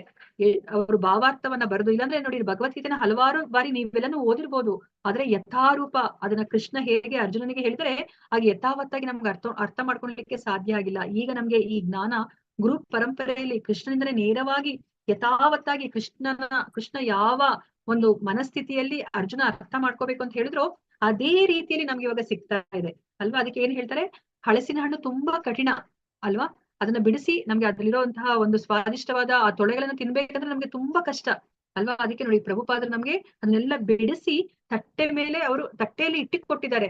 ಈ ಹಲಸಿನ ಹಣ್ಣನ್ನ ಇಟ್ಕೊಟ್ರೆ ನಮ್ಗೆ ಎಷ್ಟು ಈಸಿನೂ ತಿನ್ಲಿಕ್ಕೆ, ಅದೇ ತರ ಈ ಭಗವದ್ಗೀತೆ ಯಥಾರೂಪವನ್ನ ಕೊಟ್ಟಿದ್ದಾರೆ. ನಾವು ಅದನ್ನ ಬುದ್ಧಿವಂತರಾದವರು ಉಪಯೋಗಿಸ್ಕೋಬೇಕು. ಅದಕ್ಕೆ ಇಲ್ಲಿ ಹೇಳ್ತಾ ಇದ್ದಾರೆ, ಆ ದೇವೋತ್ತಮ ಪರಮಪುರುಷನ ನಾವು ಕಣ್ಣಾರೆ ಕಾಣ್ತೀವಿ. ಈಗ ನಮ್ಮ ಒಬ್ಬ ಸ್ನೇಹಿತನನ್ನ ನಾವು ಭೇಟಿಯಾದಾಗ ಹೇಗೆ ಅವನ ಜೊತೆ ನಾವು ಮಾತಾಡ್ಬೋದು, ಹೇಗೆ ನಾವು ಅವನ ಜೊತೆ ಆಟ ಆಡ್ಬೋದು ಅಥವಾ ಊಟ ಮಾಡ್ಬೋದು, ಎಲ್ಲವನ್ನ ಹಂಚ್ಕೋಬಹುದು. ಅದೇ ತರ ನಾವು ದೇವೋತ್ತಮ ಪರಮಪುರುಷನ ಜೊತೆ ನಾವು ಇರಬಹುದು. ಅದನ್ನ ನಮ್ಗೆ ಇಲ್ಲಿ ಕೃಷ್ಣನೇ ಹೇಳ್ತಾ ಇದ್ದಾರೆ. ಸೊ ಇವಾಗ ಕೃಷ್ಣ ಹೇಳ್ತಾರೆ, ನೀವ್ ಹೆದರ್ಕೋಬೇಡಿ. ನಾನು ಇವಾಗ ಅಮೆರಿಕಾಗ್ ಹೋಗ್ಬೇಕಂತ ಎಲ್ಲರಿಗೂ ನಮ್ಗೆ ಇಚ್ಛೆ ಅಲ್ವಾ, ತುಂಬಾ ಆಸೆ. ನಮ್ ಜೀವನದ ಗೋಲ್ ಏನಂತ ಕೇಳಿದ್ರೆ ನಾನು ಅಮೆರಿಕಾಗ್ ಹೋಗ್ಬೇಕು ಅಂತ ನಾವ್ ಹೇಳ್ತೀವಿ. ಇಲ್ಲಿ ಹೆಚ್ಚು ಜನ ನಾವ್ ಅದನ್ನೇ ಗೋಲ್ ಅಂತ ಇಟ್ಕೊಂಡಿರೋದು ಅಲ್ವಾ. ಇವಾಗ ನಮ್ಗೆ ಅಮೆರಿಕ ಬಗ್ಗೆ ನಾವು ಹೋಗಿ ನೋಡಿಲ್ಲ ಅಲ್ವಾ, ಆದ್ರೆ ಅಲ್ಲಿ ಹೋಗಿ ಬಂದವರು ನಮ್ಗೆ ಹೇಳ್ತಾ ಇದಾರೆ ಅಮೆರಿಕ ಅದೆಂತ ಸಂಪದ್ಭರಿತವಾದ ರಾಷ್ಟ್ರ, ಅದು ಅಲ್ಲಿ ಎಷ್ಟು ಅಚ್ಚುಕಟ್ಟಾಗಿದೆ ಎಲ್ಲನೂ ಸಹ, ಮತ್ತೆ ಎಲ್ಲವೂ ಸಹ ಶಿಸ್ತಿನಿಂದ ಅವರು ಪಾಲಿಸ್ತಾರೆ, ಟೈಮ್ ಕೀಪ್ ಅಪ್ ಮಾಡ್ತಾರೆ. ಅಂದ್ರೆ ನಾವು ಬದುಕ್ಬೇಕು ಅಂದ್ರೆ ಅಂತಹ ಒಂದು ಜಾಗದಲ್ಲಿ ಹೋಗಿ ಬದುಕ್ಬೇಕು ಅಂತ ನಮ್ಗೆ ಇವಾಗ ಅಷ್ಟು ಸ್ಫೂರ್ತಿಯನ್ನ ಕೊಟ್ಟಿದ್ದಾರೆ. ನಮ್ಮ ಜೀವನದ ಗುರಿಯನ್ನ ನಾವು ಅಮೆರಿಕಾಗೆ ಹೋಗ್ಬೇಕು ಅಂತ ಇಟ್ಕೋಬೇಕು ಅಂತ ಹೇಳಿದ್ದಾರೆ ಅಲ್ವಾ. ಯಾಕಂದ್ರೆ ನಮ್ಗೆ ಅಲ್ಲಿ ಹೋಗಿ ಬಂದವರು ನಮ್ಗೆ ಹೇಳಿದ್ದಾರೆ. ಆದ್ರೆ ಭಗವಂತನ ಲೋಕಕ್ಕೆ ಹೋದವ್ರು ಯಾರು ಹಿಂತಿರುಗಿ ಬಂದಿಲ್ಲ. ನಮಗ್ ಗೊತ್ತೇ ಇಲ್ಲ ಭಗವಂತನ ಲೋಕ. ಇವಾಗ ನೋಡಿ, ನಮ್ಗೆ ಯಾವ್ದಾದ್ರು ಒಂದು ಅಡ್ವರ್ಟೈಸ್ಮೆಂಟ್ ನೋಡಿದ್ರೆ ನಮ್ಗೆ ತುಂಬಾ ಇಷ್ಟ ಆಗ್ಬಿಡುತ್ತೆ ಅಲ್ವಾ, ವಾವ್ ಇದನ್ನ ನಾನು ಟ್ರೈ ಮಾಡ್ಬೇಕು ಅಂತ. ಆದ್ರೆ ನಮ್ಗೆ ಇವಾಗ ಯಾರು ನಮ್ಗೆ ಆಚಾರ್ಯವೇ ಆಗ್ಲಿ, ನಮ್ಗೆ ಇವಾಗ ಇಷ್ಟು 25 ವರ್ಷಗಳ ಕಾಲ ಓದ್ತೀವಿ, ಯಾರು ನಮ್ಗೆ ಹೇಳೋದೇ ಇಲ್ಲ ಅಲ್ವಾ. ನೋಡಿ, ನಮ್ಗೆ ಜಸ್ಟ್ ನಮ್ಗೆ ನಾವು ಆತ್ಮ ಅಂತಾನೆ ನಮ್ಗೆ ಯಾರು ಹೇಳ್ಕೊಟ್ಟಿಲ್ಲ ಅಲ್ವಾ. ನೋಡಿ ಇಲ್ಲಿ ಕೃಷ್ಣ ಅದಕ್ಕೆ ಹೇಳ್ತಾ ಇದ್ದಾರೆ, ನೀವು ಭಯ ಪಡ್ಕೋಬೇಡಿ, ನನ್ನ ಲೋಕ ಎಷ್ಟು ಚೆನ್ನಾಗಿದೆ ಗೊತ್ತಾ. ನೋಡಿ ಇಲ್ಲಿ ನಮ್ಗೆ ಒಂದು ಕರೆಂಟ್ ಯೂಸ್ ಮಾಡ್ಬೇಕಂದ್ರೆ ನಾವು ಎಷ್ಟು ಯೋಚನೆ ಮಾಡ್ತೀವಿ, ಅಪ್ಪ ಬಿಲ್ ಬಂದ್ಬಿಟ್ರೆ ಜಾಸ್ತಿ ಬಿಲ್ ಬಂದ್ಬಿಟ್ರೆ ಅಂತ ಯೋಚನೆ ಮಾಡ್ತೀವಿ ಅಲ್ವಾ. ಪ್ರತಿಯೊಂದಕ್ಕೂ ಯೋಚನೆ ಮಾಡ್ತೀವಿ. ಕೊರೋನಾ ಟೈಮಲ್ಲಿ ನಮಗೆ ಆಕ್ಸಿಜನ್ ಬೇಕಾಯ್ತು, ಎಷ್ಟು ನಮ್ಮ ಹತ್ರ ಇರೋ ಹಣವೆಲ್ಲ ಕೊಟ್ರು ಸಹ ನಮ್ಗೆ ಆಕ್ಸಿಜನ್ ಅನ್ನ ಕೊಂಡ್ಕೊಳ್ಲಿಕ್ಕೆ ಆಗ್ಲಿಲ್ಲ ಅಲ್ವಾ. ಅದಕ್ಕೆ ಕೃಷ್ಣ ಹೇಳ್ತಿದ್ರೆ ನನ್ನ ಲೋಕ ಎಷ್ಟು ಚೆನ್ನಾಗಿದೆ ಗೊತ್ತಾ. ನ ತದ್ಭಾಸಯತೆ ಸೂರ್ಯೋ ನ ಶಶಾಂಕೋ ನ ಪಾವಕಃ ಯದ್ಗತ್ವಾ ನಾನಿವರ್ತಂತೆ ತದ್ಧಾಮ ಪರಮಂ ಮಮ. ನನ್ನ ಆ ಪರಮಧಾಮವನ್ನ ಸೂರ್ಯ ಚಂದ್ರರಾಗಲಿ ಅಗ್ನಿ ವಿದ್ಯುತ್ ಶಕ್ತಿಗಳಾಗಲಿ ಬೆಳಗುವುದಿಲ್ಲ. ಅದನ್ನು ತಲುಪಿದವರು ಈ ಐಹಿಕ ಜಗತ್ತಿಗೆ ಮತ್ತೆ ಬರುವುದೇ ಇಲ್ಲ ಅಂತ ಹೇಳ್ತಾ ಇದ್ದಾರೆ. ನೋಡಿ ಕೃಷ್ಣನೇ ಹೇಳ್ತಾ ಇದ್ದಾರೆ, ಇದು ಯಾರೋ ಒಬ್ರು ಹುಟ್ಟಿಸ್ಕೊಂಡು ಹೇಳ್ತಾ ಇಲ್ಲ. ನ ತದ್ಭಾಸಯತೆ ಸೂರ್ಯ, ನನ್ನ ಲೋಕಕ್ಕೆ ಸೂರ್ಯನ ಅಗತ್ಯವೇ ಆಗ್ಲಿ, ಚಂದ್ರನ ಅಗತ್ಯವೇ ಆಗ್ಲಿ, ವಿದ್ಯುತ್ ಶಕ್ತಿಯ ಅಗತ್ಯವೇ ಆಗ್ಲಿ, ಅಗ್ನಿ ಅಗತ್ಯವಾಗ್ಲಿ ಯಾವ್ದು ಬೇಡ. ಅದು ಸ್ವಯಂ ಪ್ರಕಾಶ. ಯಾಕಂದ್ರೆ ಭಗವಂತನ ದೇಹದಿಂದ ಅಷ್ಟು ಪ್ರಭೆ ಇದೆ, ಮತ್ತೆ ಅಲ್ಲಿರೋ ಎಲ್ಲ ವಸ್ತುಗಳು ಸಹ ಸ್ವಯಂ ಪ್ರಕಾಶವನ್ನ ಹೊಂದಿದೆ. ಅದಕ್ಕೆ ಇದು ಯಾವ್ದ್ರ ಅಗತ್ಯ ಇಲ್ಲ. ನನ್ನ ಲೋಕ ಅಷ್ಟು ಸುಂದರವಾಗಿದೆ, ನೀವು ನನ್ನ ಲೋಕಕ್ಕೆ ಬನ್ನಿ. ನನ್ನ ಲೋಕಕ್ಕೆ ಬಂದ್ರೆ ನೀವು ಮತ್ತೆ ಈ ದುಃಖಾಲಯ ಅಶಾಶ್ವತವಾಗಿರುವಂತಹ ಈ ಐಹಿಕ ಪ್ರಪಂಚಕ್ಕೆ ಬರೋದೇ ಇಲ್ಲ ಅಲ್ವಾ. ನಾವ್ ಇದಕ್ಕೆ ಮುಂಚೆ ನಾವು ತಿಳ್ಕೊಂಡ್ರ ಹಾಗೇನೆ ಭಗವಂತನ ಲೋಕಕ್ಕೆ ಹೋಗ್ಬೇಕು ಅಂತಂದ್ರೆ ಯಾವುದೇ ಒಂದು ಸ್ಪೇಸ್ ಶಟಲ್ ಇಲ್ಲ. ಇಲ್ಲಪ್ಪ ಇವತ್ತಲ್ಲ, ಇನ್ನ ಸೈನ್ಸ್ ಇನ್ನು ಸ್ವಲ್ಪ ವರ್ಷಗಳಾದ್ರೆ ತುಂಬಾ ಮುಂದುವರಿಯುತ್ತೆ, ಆಗ ನನ್ಗೆ ಇಷ್ಟ ಬಂದಿರೋ ಗ್ರಹಕ್ಕೆ ನಾನು ಹೋಗ್ಬೋದು ಅಂದ್ರೆ ಇಲ್ಲ, ಸಾಧ್ಯನೇ ಇಲ್ಲ. ನಾವಿವಾಗ ಭಗವಂತನ ಲೋಕಕ್ಕೆ ಹೋಗ್ಬೇಕಂತಂದ್ರೆ ಯಾವುದೇ ಒಂದು ಮನುಷ್ಯ ನಿರ್ಮಿತ ಸ್ಪೇಸ್ ಶಟಲ್ ಇಂದ ಸಾಧ್ಯ ಇಲ್ಲ. ಅದಕ್ಕೆ ಹೋಗ್ಬೇಕಂದ್ರೆ ಆಧ್ಯಾತ್ಮಿಕ ಮಾರ್ಗ, ಭಕ್ತಿ ಮಾರ್ಗ ಒಂದೇ ಸಾಧ್ಯ. ನಾವು ಹರೇ ಕೃಷ್ಣ ಮಹಾಮಂತ್ರ, ಈ ಕಲಿಯುಗದ ಯುಗ ಧರ್ಮ, ಇದನ್ನ ಆಚರಿಸಿದ್ರೆ ನಾವು ಭಗವಂತನ ಲೋಕಕ್ಕೆ ಹೋಗ್ಲಿಕ್ಕೆ ಸಾಧ್ಯ ಆಗತ್ತೆ. ಇದನ್ನ ನಾವಿಲ್ಲಿ ತಿಳ್ಕೊಬೇಕಾಗಿರೋದು. ಸೊ ಕೃಷ್ಣ ಅವರ ಲೋಕ ಹೇಗಿದೆ ಅಂತ ಹೇಳ್ಬಿಟ್ಟು ಹೇಳ್ತಾರೆ. ನಮ್ಗೆ ಬ್ರಹ್ಮ ಸಮಿತಿಯಲ್ಲಿ ಬ್ರಹ್ಮನೇ ಹೇಳ್ತಾರೆ ಎಷ್ಟು ಸುಂದರವಾಗಿದೆ ಕೃಷ್ಣನ ಲೋಕ ಅಂತಂದ್ರೆ. ಇವಾಗ ನಮ್ಗೆ ತುಂಬಾ ಸಂತೋಷ ಆದ್ರೆ ನಾವ್ ಏನ್ ಮಾಡ್ತೀವಿ, ಡ್ಯಾನ್ಸ್ ಮಾಡ್ತೀವಿ ಅಲ್ವಾ. ನಮ್ಗೆ ತುಂಬಾ ಸಂತೋಷ ಆದ್ರೆ ನಾನು ಹಾಡ್ ಹೇಳ್ಕೊಂಡು ಓಡಾಡ್ತೀನಿ ಅಲ್ವಾ. ಅದಕ್ಕೆ ಬ್ರಹ್ಮ ಹೇಳ್ತಾರೆ, ಗೋಲಕ ವೃಂದಾವನದಲ್ಲಿ ಯಾವ ತರ ಇದೆ ಅಂತಂದ್ರೆ, ಯಾರಾದ್ರೂ ನಡ್ಕೊಂಡು ಹೋಗ್ತಾ ಇದ್ರೆ ಅವ್ರು ನೃತ್ಯ ಮಾಡ್ಕೊಂಡು ಹೋಗ್ತಾ ಇದ್ರೇನೋ ಅಂತ ಅನ್ಸುತ್ತಂತೆ. ಮತ್ತೆ ಯಾರಾದ್ರೂ ಮಾತಾಡ್ತಾ ಇದ್ರೆ ಅವ್ರು ಹಾಡ್ ಹೇಳ್ತಾ ಇದಾರೆ ಅಂತ ಅನ್ಸುತ್ತಂತೆ. ಮತ್ತೆ ನೋಡಿ, ನಮ್ಗೆ ಯಾರಿಗೂ ವಯಸ್ಸಾಗ್ಲಿಕ್ಕೆ ಇಷ್ಟ ಇಲ್ಲ ಅಲ್ವಾ. ನನ್ಗೇನಾದ್ರು ಬಿಳಿ ಕೂದಲು ಬಂದ್ರೆ ನನ್ಗ ಬಿಳಿ ಕೂದಲು ಬಂದಿದ್ದು ನಮ್ಗೆ ಇಷ್ಟನೇ ಇಲ್ಲ ಅಲ್ವಾ. ನಮ್ಗೆ ಇವಾಗ ವಯಸ್ಸಾದಾಗ ಏನೆಲ್ಲ ಬದಲಾವಣೆ ಆಗುತ್ತೆ ದೇಹದಲ್ಲಿ, ಅದ್ಯಾವ್ದು ನಮ್ಗೆ ಇಷ್ಟ ಇಲ್ಲ. ನಮ್ಗೆ ಕಾಯಿಲೆ ಬರೋದು ಇಷ್ಟ ಇಲ್ಲ, ನಮ್ಗೆ ಸತ್ತು ಹೋಗೋದು ಇಷ್ಟ ಇಲ್ಲ ಅಲ್ವಾ. ನಮ್ ಕಣ್ಮುಂದೆ ಎಲ್ಲಾರು ಸತ್ತು ಹೋಗ್ತಿದ್ರು ನಾನ್ ಸತ್ತು ಹೋಗಲ್ಲ ಅಂತ ನಾವು ಯೋಚನೆ ಮಾಡ್ತೀವಿ. ಯಾಕಂದ್ರೆ ನಾವು ಆತ್ಮ, ನಮ್ಗೆ ಸಾವಿಲ್ಲ. ಅದಕ್ಕೆ ನಮ್ಗೆ ಹಂಗೆ ಯೋಚನೆ ಬರುತ್ತೆ. ನಮ್ಗೆ ಏನ್ ಇಚ್ಛೆ ಇದೆ, ಜನ್ಮ ಮೃತ್ಯು ಜರಾ ವ್ಯಾಧಿ ಅದ್ಯಾವುದನ್ನು ಸಹ ಭಗವಂತನ ಲೋಕದಲ್ಲಿ ಇಲ್ಲ ಅಲ್ವಾ. ನಮ್ಗೆ ಕೆಲ್ಸಕ್ಕೆ ಹೋಗೋದೇ ಇಷ್ಟ ಇಲ್ಲ, ನಮ್ಗೆ ಯಾವಾಗ ಕಾಯ್ತಾ ಇರ್ತೀವಿ ಅಲ್ವಾ, ಸಾಟರ್ಡೆ ಸಂಡೇ ಯಾವಾಗ ಬರುತ್ತೆ, ವೀಕೆಂಡ್ ನಾನು ರೆಸ್ಟ್ ತಗೋಬೇಕು ಅಂತ ಅಲ್ವಾ. ಸೊ ನಮ್ಗೆ ಕೆಲ್ಸಕ್ಕೆ ಹೋಗ್ಬೇಕಲ್ಲ ಅಂತ ನಾವು ಹೋಗ್ತೀವಿ. ನಮ್ಗೆ ಯಾವಾಗ್ಲೂ ಮಜಾ ಮಾಡ್ಕೊಂಡು ಸಂತೋಷವಾಗಿ ಆನಂದವಾಗಿರೋದೇ ಇಷ್ಟ. ಅದು ಕೃಷ್ಣನ ಲೋಕದಲ್ಲಿದೆ. ಕೃಷ್ಣನ ಲೋಕದಲ್ಲಿ ಯಾವುದೇ ಕೆಲ್ಸಕ್ಕೆ ಹೋಗೋದು ಬೇಕಾಗಿಲ್ಲ. ಕೃಷ್ಣನ ಜೊತೆ ಆಟ ಪಾಠ ಊಟ ಅಷ್ಟೇ. ನಾವು ಗೋಪ ಬಾಲಕರನ್ನ ನೋಡಿದ್ವಿ ಅಲ್ವಾ ಕೃಷ್ಣನ ಲೀಲೆಗಳಲ್ಲಿ, ಅದೇ ತರನೇ ಸಂತೋಷವಾಗಿರೋದು ಅಷ್ಟೇ ಕೃಷ್ಣನ ಜೊತೆ. ಕೃಷ್ಣನ ಲೋಕ ನಮ್ಗೆ ಇವಾಗ ಏನ್ ನಾವಿಲ್ಲಿ ಇಚ್ಛೆ ಪಡ್ತಾ ಇದೀವಿ, ನಾನು ಈ ತರ ಇರ್ಬೇಕು ಅಂತ ಹೇಳ್ಬಿಟ್ಟು, ಆ ತರ ನಾವು ಕೃಷ್ಣನ ಲೋಕದಲ್ಲಿ ನಾವು ಇರಬಹುದು. ಸೊ ಕೃಷ್ಣ ಅದಕ್ಕೆ ಅವರು ಹೇಳ್ತಾ ಇದ್ದಾರೆ. ಮತ್ತೆ ಇಲ್ಲಿ ಕೃಷ್ಣನೇ ಹೇಳ್ತಾ ಇದಾರೆ ನಮ್ಗೆ, ನೀವೆಲ್ಲ ಯಾರು ಅಂತ ಹೇಳ್ಬಿಟ್ಟು. ನಮ್ಗೆ ಯಾವಾಗ್ಲೂ ಡೌಟ್ ಅಲ್ವಾ, ನಾವು ಸೃಷ್ಟಿಕರ್ತ ಬ್ರಹ್ಮ ಅಂತ ಅನ್ಕೊಂಡ್ವಿ ಅಲ್ವಾ. ನಮ್ಗೆ ಗೊತ್ತೇ ಇರ್ಲಿಲ್ಲ, ಹೌದು ಸೃಷ್ಟಿಕರ್ತ ಬ್ರಹ್ಮ, ಆದ್ರೆ ಅವರು ಮೂಲ ಸೃಷ್ಟಿಕರ್ತ ಅಲ್ಲ ಅಲ್ವಾ. ಅವರು ಎರಡನೇ ಸೃಷ್ಟಿಕರ್ತ. ಅವ್ರು ನಮ್ಗೆ ಬರೀ ದೇಹಗಳನ್ನ ಮಾತ್ರ ಕೊಟ್ಟಿದ್ದಾರೆ. ಭಗವಂತನ ಆದೇಶ ಅನುಸಾರ, ನಮ್ಮ ಕರ್ಮಾನುಸಾರ, ನಮ್ಮ ಇಚ್ಛಾನುಸಾರ, ಭಗವಂತನ ಕೃಪೆಯ ಅನುಸಾರ ನಮ್ಗೆ ಈ ದೇಹವನ್ನ ಕೊಟ್ಟಿದ್ದಾರೆ. ಈ ದೇಹವನ್ನ ನಾವು ಬಟ್ಟೆಗೆ ಹೋಲಿಸ್ತೀವಿ ಅಥವಾ ಒಂದು ವೆಹಿಕಲ್, ಈ ಜನ್ಮವನ್ನ ನಾವು ಸಾಗಿಸ್ಕೊಂಡು ಹೋಗ್ಲಿಕ್ಕೆ ಬೇಕಾಗಿರುವಂತಹ ಒಂದು ವಾಹನಕ್ಕೆ ನಾವು ಹೋಲಿಸ್ತೀವಿ ಅಲ್ವಾ. ಅದನ್ನ ಮಾತ್ರ ಬ್ರಹ್ಮ ಕೊಟ್ಟಿದ್ದಾನೆ. ಆದ್ರೆ ನಾವೆಲ್ಲರೂ ಸಹ ಭಗವಂತನ ಅಂಶ, ವಿಭಿನ್ನ ಅಂಶ, ಪ್ರತ್ಯೇಕಗೊಂಡ ಅಂಶಗಳು ಅಲ್ವಾ. ನಾವ್ ಯಾವಾಗ್ಲೂ ಪ್ರತ್ಯೇಕವಾಗಿ ಇರ್ತೀವಿ. ನಾವ್ ಯಾವಾಗ್ಲೂ ಸಹ ನಾವು ಈ ದೇಹವನ್ನ ಬಿಟ್ಟ ಮೇಲೂ ಸಹ ನಾವು ಭಗವಂತನ ಒಳಗಡೆ ಐಕ್ಯ ಆಗ್ಬಿಡೋದಿಲ್ಲ ಅಲ್ವಾ. ಅದು ತಪ್ಪಾಗಿ ಅರ್ಥ ಮಾಡ್ಕೊಳ್ಳೋದು. ನಾವ್ ಯಾವಾಗ್ಲೂ ಪ್ರತ್ಯೇಕವಾಗಿ ಇರ್ತೀವಿ, ಪ್ರತ್ಯೇಕವಾಗಿ ನಾವು ಭಗವಂತನಿಗೆ ನಾವು ಸೇವೆಯನ್ನ ಮಾಡ್ತೀವಿ. ಅದಕ್ಕೆ ಕೃಷ್ಣ ಹೇಳ್ತಾ ಇದಾರೆ, ಮಮೈವಾಂಶೋ ಜೀವಲೋಕೆ ಜೀವಭೂತ ಸನಾತನಃ ಮನಃಷ್ಟಾನಿ ಇಂದ್ರಿಯಾಣಿ ಪ್ರಕೃತಿಸ್ಥಾನಿ ಕರ್ಷತಿ. ನೋಡಿ, ನಾವೆಲ್ಲ ಯಾರು ಸಾಮಾನ್ಯರಾದವರಲ್ಲ ಅಲ್ವಾ, ನಾವೆಲ್ಲರೂ ಸಹ ಭಗವಂತನ ವಿಭಿನ್ನ ಅಂಶ. ಆದ್ರೆ ನೋಡಿ, ಹಂಗನ್ಸುತ್ತಲ್ಲ, ಇವಾಗ ಒಬ್ಬ ರಾಜನ ಮಗ ಅವನಲ್ಲಿ ಚಿಂದಿ ಹಾಕೊಂಡು ಇರುವಂತಹ ಮಕ್ಕಳ ಜೊತೆ ಇದ್ದಾಗ ನಮ್ಗೆ ಅನ್ಸುತ್ತೆ ಅಲ್ವಾ, ಇದೇನಿದು ರಾಜನ್ ಮಗ ಅಂತಾರೆ, ಇವನೇನು ಚಿಂದಿ ಹಾಕೊಂಡಿರೋ ಜೊತೆ ಇದನ್ನಲ್ವಾ ಅಂತ ಅಲ್ವಾ. ಭಗವಂತನ ಮಕ್ಕಳಾಗಿ ನಾವಿಲ್ಲಿ ಭೌತಿಕ ಪ್ರಪಂಚದಲ್ಲಿ ಕಷ್ಟವನ್ನ ಪಡ್ತಾ ಇದೀವಿ. ಭಗವಂತ ಅದನ್ನೇ ಹೇಳ್ತಾ ಇದ್ರೆ, ನೀವೆಲ್ಲನೂ ಸಹ ನನ್ನಿಂದ ಪ್ರತ್ಯೇಕಗೊಂಡ ಚಿಕ್ಕ ಚಿಕ್ಕ ಅಂಶಗಳು. ಇವಾಗ ನಮ್ಗೆ ಯಾವಾಗ್ಲೂ ಅನ್ಸುತ್ತಲ್ವಾ, ಅಯ್ಯೋ ನಾನು ಯಾಕಾದ್ರೂ ಹುಟ್ಟುದಪ್ಪ, ನಾನೇನ್ ಹಿಂಗ್ ಹುಟ್ಟಿದೀನಿ ಅಂತ ಅನ್ಸುತ್ತೆ ಅಲ್ವಾ. ನಾವು ಬೇಜಾರ್ ಮಾಡ್ಕೊಳೋ ಹಾಗೆ ಇಲ್ಲ. ನಾವು ಸಾಮಾನ್ಯರಾದವರೆಲ್ಲ ನಾವು ಭಗವಂತನ ಅಂಶ. ನಮ್ಗೆ ಭಗವಂತ ಯಾರನ್ನೂ ನೆಗ್ಲೆಕ್ಟ್ ಮಾಡೋದಿಲ್ಲ. ಇವಾಗ ನಾವು ಒಂದು ಹಾಸ್ಪಿಟ್ಲ್ಗೆ ಹೋದಾಗ ಒಬ್ಬೊಬ್ರು ಒಂದೊಂದು ಟ್ರೀಟ್ಮೆಂಟ್ ಅಲ್ವಾ. ಸ್ವಲ್ಪ ಕಡಿಮೆ ಕಾಯಿಲೆ ಇದ್ರೆ ಅವ್ರಿಗೆ ಮಾತ್ರ ಬರ್ದ್ಬಿಟ್ಟು ಕೊಟ್ಬಿಟ್ಟು ಕಳಿಸ್ತಾರೆ. ಇಲ್ಲಾಂದ್ರೆ ಬರೀ ನಮ್ಗೆ ಆಹಾರದಲ್ಲಿ ಒಂದ್ ಸ್ವಲ್ಪ ಪಥ್ಯ ಹೇಳ್ಬಿಟ್ಟು ಅವ್ರು ಕಳಿಸ್ಬಿಡ್ತಾರೆ. ಇನ್ನೊಂದ್ ಸ್ವಲ್ಪ ಜಾಸ್ತಿ ರೋಗ ಇರೋರ್ಗೆ ಏನ್ ಮಾಡ್ತಾರೆ, ಅವರು IV ಫ್ಲೂಯಿಡ್ಸ್ ಹಾಕ್ತಾರೆ, ಇಲ್ಲಾಂದ್ರೆ ಇಂಜೆಕ್ಷನ್ಸ್ ಕೊಡ್ತಾರೆ, ಇಲ್ಲಾಂದ್ರೆ ICU ಇಲ್ಲಾಂದ್ರೆ ಏನು ಅಡ್ಮಿಟ್ ಆಗಿ ಅಂತ ಹೇಳ್ಬಿಟ್ಟು ಅಡ್ಮಿಟ್ ಮಾಡ್ಕೋತಾರೆ, ಇಲ್ಲಾಂದ್ರೆ ICU ಸೇರಿಸ್ಬಿಡ್ತಾರೆ. ಅಂದ್ರೆ ಅವರವರ ರೋಗಕ್ಕೆ ಅನುಗುಣವಾಗಿ ಅವ್ರಿಗೆ ಅಲ್ಲಿ ಚಿಕಿತ್ಸೆ ಸಿಗುತ್ತೆ. ಅದೇ ತರ ನಾವಿಲ್ಲಿ ತುಂಬಾ ಕಷ್ಟ ಪಡ್ತಿದೀವಿ ಅಂದ್ರೆ ನಮ್ಗೆ ಹೆಚ್ಚು ರೋಗ ಇದೆ. ಭಗವಂತನ ಉದ್ದೇಶ ಏನು ಅಂತಂತಂದ್ರೆ ನಮ್ಮನ್ನ ಬೇಗ ಅವರು ಭಗವಂತನ ಲೋಕಕ್ಕೆ ಕರ್ಕೊಂಡು ಹೋಗ್ಬೇಕು, ಅದು ಅವರ ಉದ್ದೇಶ ಇದೆ. ಅದನ್ನ ನಾವು ಇಲ್ಲಿ ಅರ್ಥ ಮಾಡ್ಕೋಬೇಕು. ಅದಕ್ಕೆ ಇಲ್ಲಿ ಹೇಳ್ತಿದ್ದಾರೆ ಕೃಷ್ಣ, ಈ ಬದ್ಧ ಜಗತ್ತಿನಲ್ಲಿರುವ ಜೀವಿಗಳು ನನ್ನ ನಿತ್ಯವಾದ ಸಣ್ಣ ಸಣ್ಣ ಭಾಗಗಳು, ಅವರೆಲ್ಲರೂ ಶಾಶ್ವತವಾದವರು. ಆದ್ರೆ ಬದ್ಧ ಜೀವನದಿಂದಾಗಿ ಅವ್ರ ಇಚ್ಛೆಯನ್ನ ಪಟ್ರು, ನಾನು ಒಡೆಯನಾಗ್ಬೇಕು ಅಂತ ಇಚ್ಛೆಯನ್ನ ಪಟ್ಟಿರೋದ್ರಿಂದ ಅವ್ರ ಮನಸ್ಸು ಸೇರಿದಂತೆ 6 ಇಂದ್ರಿಯಗಳೊಡನೆ ಬಹುವಾಗಿ ಕಷ್ಟ ಪಡ್ತಾ ಇದ್ದಾರೆ. ನಮಗ್ ಗೊತ್ತಾಗ್ಲೇ 5 ಇಂದ್ರಿಯಗಳಿರೋದು, ಪಂಚೇಂದ್ರಿಯಗಳು ಅಲ್ವಾ. ಕಣ್ಣು, ಕಿವಿ, ಮೂಗು, ನಾಲಿಗೆ ಮತ್ತೆ ಚರ್ಮ ಅಲ್ವಾ. ಈ 5 ಇಂದ್ರಿಯಗಳು ಮನಸ್ಸು ಅನ್ನೋ ಒಂದು ಇಂದ್ರಿಯದೊಂದಿಗೆ, ನೋಡಿ ಕೃಷ್ಣ ಇಲ್ಲಿ ಮನಸ್ಸನ್ನು ಸಹ ಇಂದ್ರಿಯಕ್ಕೆ ಹೇಳ್ತಾ ಇದ್ದಾರೆ. ಒಟ್ಟು ಷಷ್ಟಾಣಿ ಇಂದ್ರಿಯಾಣಿ, 6 ಇಂದ್ರಿಯಗಳೊಡನೆ ಬಹುವಾಗಿ ಕಷ್ಟ ಪಡ್ತಾ ಇದ್ದಾರೆ ಅಲ್ವಾ. ನಮ್ಗೆ ಯಾಕೆ ಕಷ್ಟ ಅಂತಂದ್ರೆ, ನಾನು ಏನೋ ಒಂದನ್ನ ನೋಡ್ತೀನಿ, ನೋಡಿದ ತಕ್ಷಣ ನನಗೆ ಏನನ್ಸುತ್ತೆ, ಆಸೆ ಬರುತ್ತೆ ಅಲ್ವಾ. ಏನೋ ಒಂದನ್ನ ಕೇಳ್ತೀನಿ, ಬನ್ನಿ ಅಲ್ಲಿ ಸೇಲ್ ಇದೆಯಂತೆ ಇವತ್ತು ಅಂತ ತಕ್ಷಣ ನನಗೆ ಈ ಭಗವದ್ಗೀತೆ ಕ್ಲಾಸ್ ಬೇಡ, ಬನ್ನಿ ಹೋಗೋಣಂತೆ ಅಂತ ಹೇಳ್ಬಿಟ್ಟು ಸೇಲಿಗೆ ಹೊರಟೋಗ್ತೀವಿ ಅಲ್ವಾ. ಸೊ ಇವಾಗ ನಾವಿಲ್ಲಿ ಅಮೂಲ್ಯವಾದ ಜ್ಞಾನವನ್ನ ನಾವು ಮಿಸ್ ಮಾಡ್ಕೋತಾ ಇದೀವಿ. ಯಾಕೆ ನಾವಿಲ್ಲಿ ಕಷ್ಟ ಪಡ್ತಿದೀವಿ ಅಂತಂದ್ರೆ, ನಮ್ಮ ಈ ಇಂದ್ರಿಯಗಳು ಎಲ್ಲವನ್ನ ನೋಡಿದ್ದನ್ನ, ಕೇಳಿದ್ದನ್ನ, ರುಚಿ ನೋಡಿದ್ದನ್ನ ಎಲ್ಲವನ್ನ ಬೇಕು ಬೇಕು ಬೇಕು ಅಂತ ಬಯಸುತ್ತೆ. ಅದಕ್ಕೇನೆ ಮನಸ್ಸು ತನ್ನ ನೋಡಿರೋ ಒಂದು ಎಲ್ಲ ಸಿಗ್ನಲ್ಸ್ ಏನಾಗುತ್ತೆ, ಅಥವಾ ಕೇಳಿರೋ ಒಂದು ಸಿಗ್ನಲ್ಸ್ ಎಲ್ಲನೂ ಸಹ ಮನಸ್ಸಿಗೆ ರವಾನೆ ಆಗುತ್ತೆ. ಅದಕ್ಕೆ ಇಲ್ಲಿ ಕೃಷ್ಣ ಹೇಳ್ತಿದ್ದಾರೆ, ಈ 5 ಇಂದ್ರಿಯಗಳು ಪ್ಲಸ್ ಮನಸ್ಸಿನೊಂದಿಗೆ ಸೇರ್ಕೊಂಡು ಆ ಜೀವಿ ತುಂಬಾ ಕಷ್ಟ ಪಡ್ತಾ ಇದ್ದಾರೆ. ಮನಃಷ್ಟಾನಿ ಇಂದ್ರಿಯಾಣಿ ಪ್ರಕೃತಿ ಸ್ಥಾನಿ ಕರ್ಷತಿ ಅಲ್ವಾ. ನಾವು ಕಷ್ಟ ಪಡ್ತಾ ಇದೀವಿ, ಬಹುವಾಗಿ ಕಷ್ಟ ಪಡ್ತಿದೀವಿ ಅಂತ ಹೇಳ್ಬಿಟ್ಟು ಭಗವಂತ ಇಲ್ಲಿ ನೊಂದುಕೊಂಡು ಹೇಳ್ತಾ ಇದ್ದಾರೆ. ಬಹುವಾಗಿ ಕಷ್ಟ ಪಡ್ತಾ ಇದ್ದಾರೆ ನನ್ನ ಮಕ್ಕಳೆಲ್ಲರೂ ಅಂತ ಹೇಳ್ತಾ ಇದ್ದಾರೆ.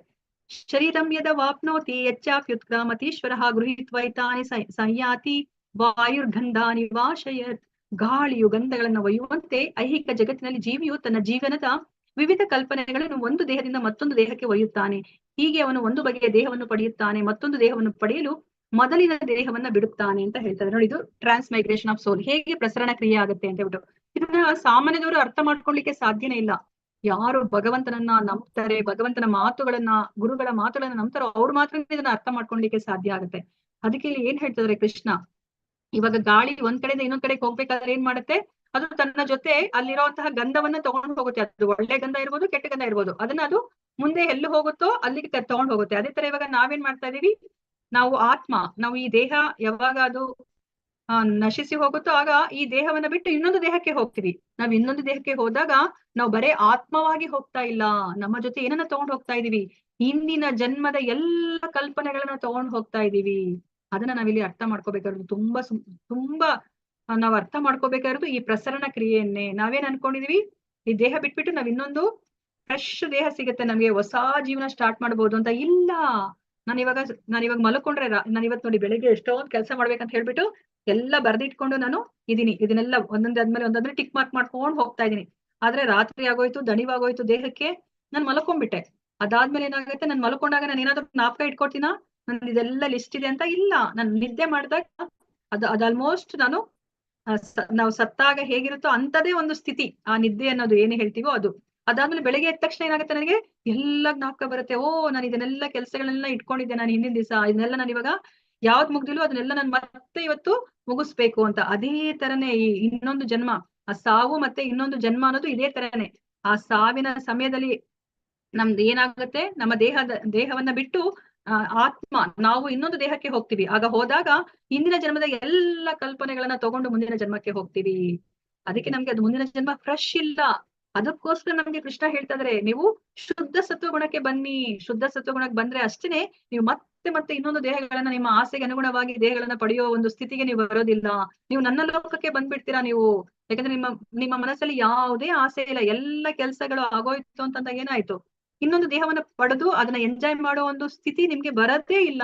ಅವಾಗ ನೀವು ನನ್ನ ಲೋಕಕ್ಕೆ ಬರ್ತೀರಾ ಅಂತ ಹೇಳ್ಬಿಟ್ಟು ಅದಕ್ಕೆ ಆ ಮನಸ್ಸು ಮನಸ್ಸು ಮನಸ್ಸು ಅನ್ನೋದ್ರ ಬಗ್ಗೆ ತುಂಬಾ ಒತ್ತನ್ನ ಕೊಡುದು ಕೃಷ್ಣ. ಅದಕ್ಕೇನೆ ಮನಸ್ಸು ನಮ್ಮನ್ನ ಶತ್ರುವನ್ನಾಗಿ ಮಾಡ್ಕೋಬಹುದು, ನಮ್ಮ ಮನಸ್ಸನ್ನ ನಾವು ಶತ್ರುವನ್ನಾಗೂ ಮಾಡ್ಕೋಬಹುದು, ಮಿತ್ರನನ್ನಾಗೂ ಮಾಡ್ಕೋಬಹುದು. ಮಂತ್ರಾಯತೆ ಇತಿ ಮಂತ್ರ ಅಲ್ವಾ, ಅದಕ್ಕೆ ಹರೇ ಕೃಷ್ಣ ಮಹಾಮಂತ್ರ ಹೇಳ್ಕೊಳ್ಳಿ ಅಂತ ಹೇಳುದು. ಆ ಮಂತ್ರ ನಾವು ಮನಸ್ಸು ತುಂಬಾ ಅದು ಚಂಚಲ ಅಲ್ವಾ. ಅರ್ಜುನನೇ ಹೇಳ್ತಾರೆ, ನಾನ್ ಬೇಕಾದ್ರೆ ಆ ಗಾಳಿಯನ್ನ ನಾನು ಸೆರೆ ಹಿಡಿತೀನಿ ಕೃಷ್ಣ, ಆದ್ರೆ ಮನಸ್ಸು ತುಂಬಾ ಚಂಚಲ, ಅದನ್ನ ನಾನು ಸೆರೆ ಹಿಡಿಲಿಕ್ಕೆ ಸಾಧ್ಯ ಇಲ್ಲ ಅಂತ ಅದಕ್ಕೆ ಹೇಳುದು. ಅದಕ್ಕೆ ನಮ್ಗೆ ಈ ಹರೇ ಕೃಷ್ಣ ಮಹಾಮಂತ್ರವನ್ನ ಕೊಟ್ಟಿದ್ದಾರೆ. ಮಂತ್ರಾಯತೆ ಇತಿ ಮಂತ್ರ. ನಾವ್ ಮನಸ್ಸನ್ನ ನಾವು ನಿಗ್ರಹಿಸ್ಬೇಕಂದ್ರೆ ಈ ಹರೇ ಕೃಷ್ಣ ಮಹಾಮಂತ್ರವನ್ನ ಹೇಳ್ಕೊಳ್ಳೇಬೇಕು. ಹೌದು, ಇಲ್ಲ ನಾವೆಲ್ಲ ತುಂಬಾ ಸ್ಟೂಡೆಂಟ್ಸ್, ಈಗ ನಮ್ಗೆ ತುಂಬಾ ಸಮಯನೇ ಇಲ್ಲ ಅಂದ್ರೆ ಇಲ್ಲ, ನೀವ್ ಹೇಳ್ಕೊಳ್ಳೇಬೇಕು, ಸಮಯ ಮಾಡ್ಕೊಳ್ಳೇಬೇಕು. ಮಾಡ್ಕೊಂಡು ನೀವ್ ಹೇಳ್ಕೊಂಡ್ರೆ ಅಷ್ಟೇನೆ ಅದರ ಪರಿಣಾಮವನ್ನು ನೀವು ಮುಂದಿನ ಜನ್ಮದಲ್ಲಿ ಅನುಭವಿಸೋದ್ ಬೇಕಾಗಿಲ್ಲ. ಇದೇ ಜನ್ಮ ಪ್ರತ್ಯಕ್ಷಾವಗಮಂ ಧರ್ಮ್ಯಂ ಸುಸುಖಂ ಕರ್ತುಂ ಅವ್ಯಹಂ ಅಲ್ವಾ. ನಮ್ಗೆ 9ನೇ ಅಧ್ಯಾಯದಲ್ಲಿ ಕೃಷ್ಣ ಹೇಳಿದ್ದಾರೆ, ಇದನ್ನ ನಾವು ಪ್ರತ್ಯಕ್ಷವಾಗಿ ನಾವು ಅನುಭವಿಸ್ಬೋದು, ಮತ್ತೆ ಇದೇ ಜನ್ಮದಲ್ಲಿ ಅನುಭವಿಸ್ಬೋದು, ಮತ್ತೆ ಅದು ಸುಲಭವಾಗಿ ಮಾಡುವಂಥದ್ದು. ಹರೇ ಕೃಷ್ಣ ಮಹಾಮಂತ್ರವನ್ನ ಒಂದ್ ಕಡೆ ಕುತ್ಕೊಂಡು ನೀವು ಇವಾಗ ಒಂದ್ ರೌಂಡ್ ಚಾಂಟ್ ಮಾಡಿ, ನಿಮ್ಗೆ ಅದರ ರುಚಿ ಸಿಕ್ಕಿದ ತಕ್ಷಣ ನೀವಾಗಿ ನೀವು ಮಾಡ್ಕೊಂಡು ಹೋಗ್ತೀರಾ. ಹೆಚ್ಚು ರೌಂಡ್ಸ್ ಅನ್ನ ನೀವೇ ಮಾಡ್ಕೋಬೇಕು ಅಂತ ನಿಮ್ಗೆ ಅನ್ಸುತ್ತೆ.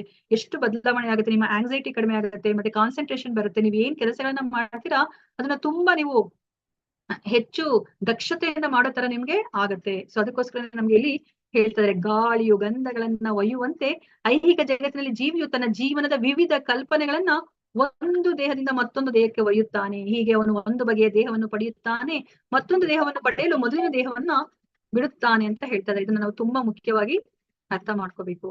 ಮತ್ತೆ ಇನ್ನ ಏನ್ ಹೇಳ್ತಿದ್ರೆ ಕೃಷ್ಣ, ಶ್ರೋತ್ರಂ ಚಕ್ಷುಸ್ಪರ್ಶನಂ ಚ ರಸನಂ ಘ್ರಾಣಮೇವ ಚ ಅಧಿಷ್ಠಾಯ ಮನಶ್ಚಾಯಂ ವಿಷಯಾನುಪಸೇವತೆ. ಜೀವಿಯು ಹೀಗೆ ಇನ್ನೊಂದು ಜಡ ದೇಹವನ್ನು ಪಡೆಯುತ್ತಾನೆ, ಒಂದು ನಿರ್ದಿಷ್ಟ ಬಗೆಯ ಕಿವಿ, ಕಣ್ಣು, ನಾಲಿಗೆ, ಮೂಗು ಮತ್ತು ಸ್ಪರ್ಶೇಂದ್ರಿಯಗಳನ್ನ ಪಡೆಯುತ್ತಾನೆ. ಇವನ್ನು ಮನಸ್ಸಿನ ಸುತ್ತ ಜೋಡಿಸಿದೆ. ಹೀಗೆ ಅವನು ಇಂದ್ರಿಯಗಳ ವಸ್ತುಗಳ ಒಂದು ವಿಶಿಷ್ಟ ತಂಡವನ್ನ ಅನುಭವಿಸುತ್ತಾನೆ. ನೋಡಿ, ನಾವಿಲ್ಲಿ ಏನನ್ನ ಅರ್ಥ ಮಾಡ್ಕೋಬೇಕಂದ್ರೆ, ನೋಡಿ ಇವಾಗ ನಾಯಿ ಆದಾಗ ನಾಯಿಗೆ ಈ ಎಲ್ಲಾ ಇಂದ್ರಿಯಗಳು ಇದೆ ಅಲ್ವಾ, ಸೇಮ್ ಕಿವಿ, ಕಣ್ಣು, ಮೂಗು, ನಾಲಿಗೆ ಎಲ್ಲಾನು ಇದೆ ಅಲ್ವಾ. ಆದ್ರೆ ಇವಾಗ ನೀವು ನಿಮ್ಗೆ ಇವಾಗ ನಾಯಿನ ನೀವು ಸಾಕಿರ್ಬೋದು ಮನೆಯಲ್ಲಿ, ಅದನ್ನ ನೀವು ಬೇಕಾದ್ರೆ ಪಕ್ಕದಲ್ಲಿ ಕೂಡಿಸ್ಕೊಂಡು ಈ ಭಗವದ್ಗೀತೆ ಕ್ಲಾಸ್ ಅನ್ನು ನೀವು ಅಟೆಂಡ್ ಮಾಡ್ಲಿಕ್ಕೆ ನೀವು ಕರ್ಕೊಂಡ್ ಬಂದಿರ್ಬೋದು ಅಲ್ವಾ, ಕೂಡಿಸ್ಕೊಂಡಿರ್ಬೋದು. ಆದ್ರೆ ನೀವ್ ನಾಯಿಗೆ ಏನೇ ಮಾಡಿ ಅದು ಅದರ ಜನ್ಮ ಪೂರ್ತಿ ಹರೇ ಕೃಷ್ಣ ಮಹಾಮಂತ್ರ ಕೇಳಿಸ್ಕೊಂಡ್ರು ಅದು ಹರೇ ಕೃಷ್ಣ ಮಂತ್ರವನ್ನ ಹೇಳಲಿಕ್ಕೆ ಸಾಧ್ಯ ಇಲ್ಲ. ಅದನ್ನ ನಾವು ಅರ್ಥ ಮಾಡ್ಕೋಬೇಕಾಗಿರೋದು. ಅದಕ್ಕೇನೆ ಈ ಮನುಷ್ಯ ಜನ್ಮ ಸಿಕ್ಕಿದಾಗ ಅಷ್ಟೇ ನಾವ್ ಈ ಹರೇ ಕೃಷ್ಣ ಮಹಾಮಂತ್ರವನ್ನ ಹೇಳ್ಕೊಳ್ಲಿಕ್ಕೆ ಸಾಧ್ಯ, ಭಗವಂತನ ಲೀಲೆಗಳನ್ನ ಕೇಳಲಿಕ್ಕೆ ಸಾಧ್ಯ, ನಾವ್ ಈ ಮನುಷ್ಯ ಜನ್ಮವನ್ನ ಸಾರ್ಥಕ ಪಡಿಸ್ಕೊಳ್ಲಿಕ್ಕೆ ಸಾಧ್ಯ ಅಲ್ವಾ. ಸೊ ಅದಕ್ಕೇನೆ ನಾವು ಇದನ್ನ ಅನುಭವಿಸ್ಬೇಕು, ಈ ವಿಶಿಷ್ಟ ತಂಡವನ್ನ ನಾವು ಅನುಭವಿಸ್ಬೇಕು ಸರಿಯಾಗಿ ಅಂತಂದ್ರೆ ಈ ಮನುಷ್ಯ ಜನ್ಮದಲ್ಲಿ ಮಾತ್ರನೇ ಸಾಧ್ಯ ಆಗುತ್ತೆ. ಇಲ್ಲಾಂದ್ರೆ ನಾನು ಹಂದಿಯಾಗಿ ಹುಟ್ಟಿದಾಗ ನಾನು ಹೊಲಸನ್ನೇ ತಿನ್ಬೇಕು, ಅದಕ್ಕೆ ಹೊಲಸು ಒಂದೇ, ನಾನು ಪ್ರಸಾದವನ್ನ ಕೊಟ್ರೆ ಅದು ಒಂದೇ ಅಲ್ವಾ. ಸೊ ನಾಯಿಗೂನು ಹಾಗೇನೆ. ಸೊ ಅದಕ್ಕೋಸ್ಕರ ನಾವಿಲ್ಲಿ ಇದನ್ನ ಅರ್ಥ ಮಾಡ್ಕೋಬೇಕು. ನಾವು ಈ ಇಂದ್ರಿಯಗಳನ್ನ, ವಿಶಿಷ್ಟ ತಂಡವನ್ನ ನಾವು ನಮ್ಮ ಇಚ್ಛೆ, ನಮ್ಮ ಆಸೆಯ ಪ್ರಕಾರವಾಗಿ ನಾವು ಅದನ್ನ ಅನುಭವಿಸ್ತೀವಿ. ಶ್ರೋತ್ರಂ ಚಕ್ಷುಸ್ಪರ್ಶನಂ ಚ ರಸನಂ ಘ್ರಾಣಮೇವ ಚ ಅಧಿಷ್ಠಾಯ ಮನಶ್ಚಾಯಂ ವಿಷಯಾನುಪಸೇವತೆ. ಜೀವಿಯು ತನ್ನ ದೇಹವನ್ನು ಹೇಗೆ ಬಿಡಬಲ್ಲ? ಪ್ರಕೃತಿಯ ಗುಣಗಳ ಪ್ರಭಾವದಿಂದ ಅವನು ಯಾವ ಬಗೆಯ ದೇಹವನ್ನು ಅನುಭವಿಸುತ್ತಾನೆ, ಇದೆಲ್ಲವನ್ನು ಮೂಢರು ಅರ್ಥ ಮಾಡಿಕೊಳ್ಳಲಾರರು.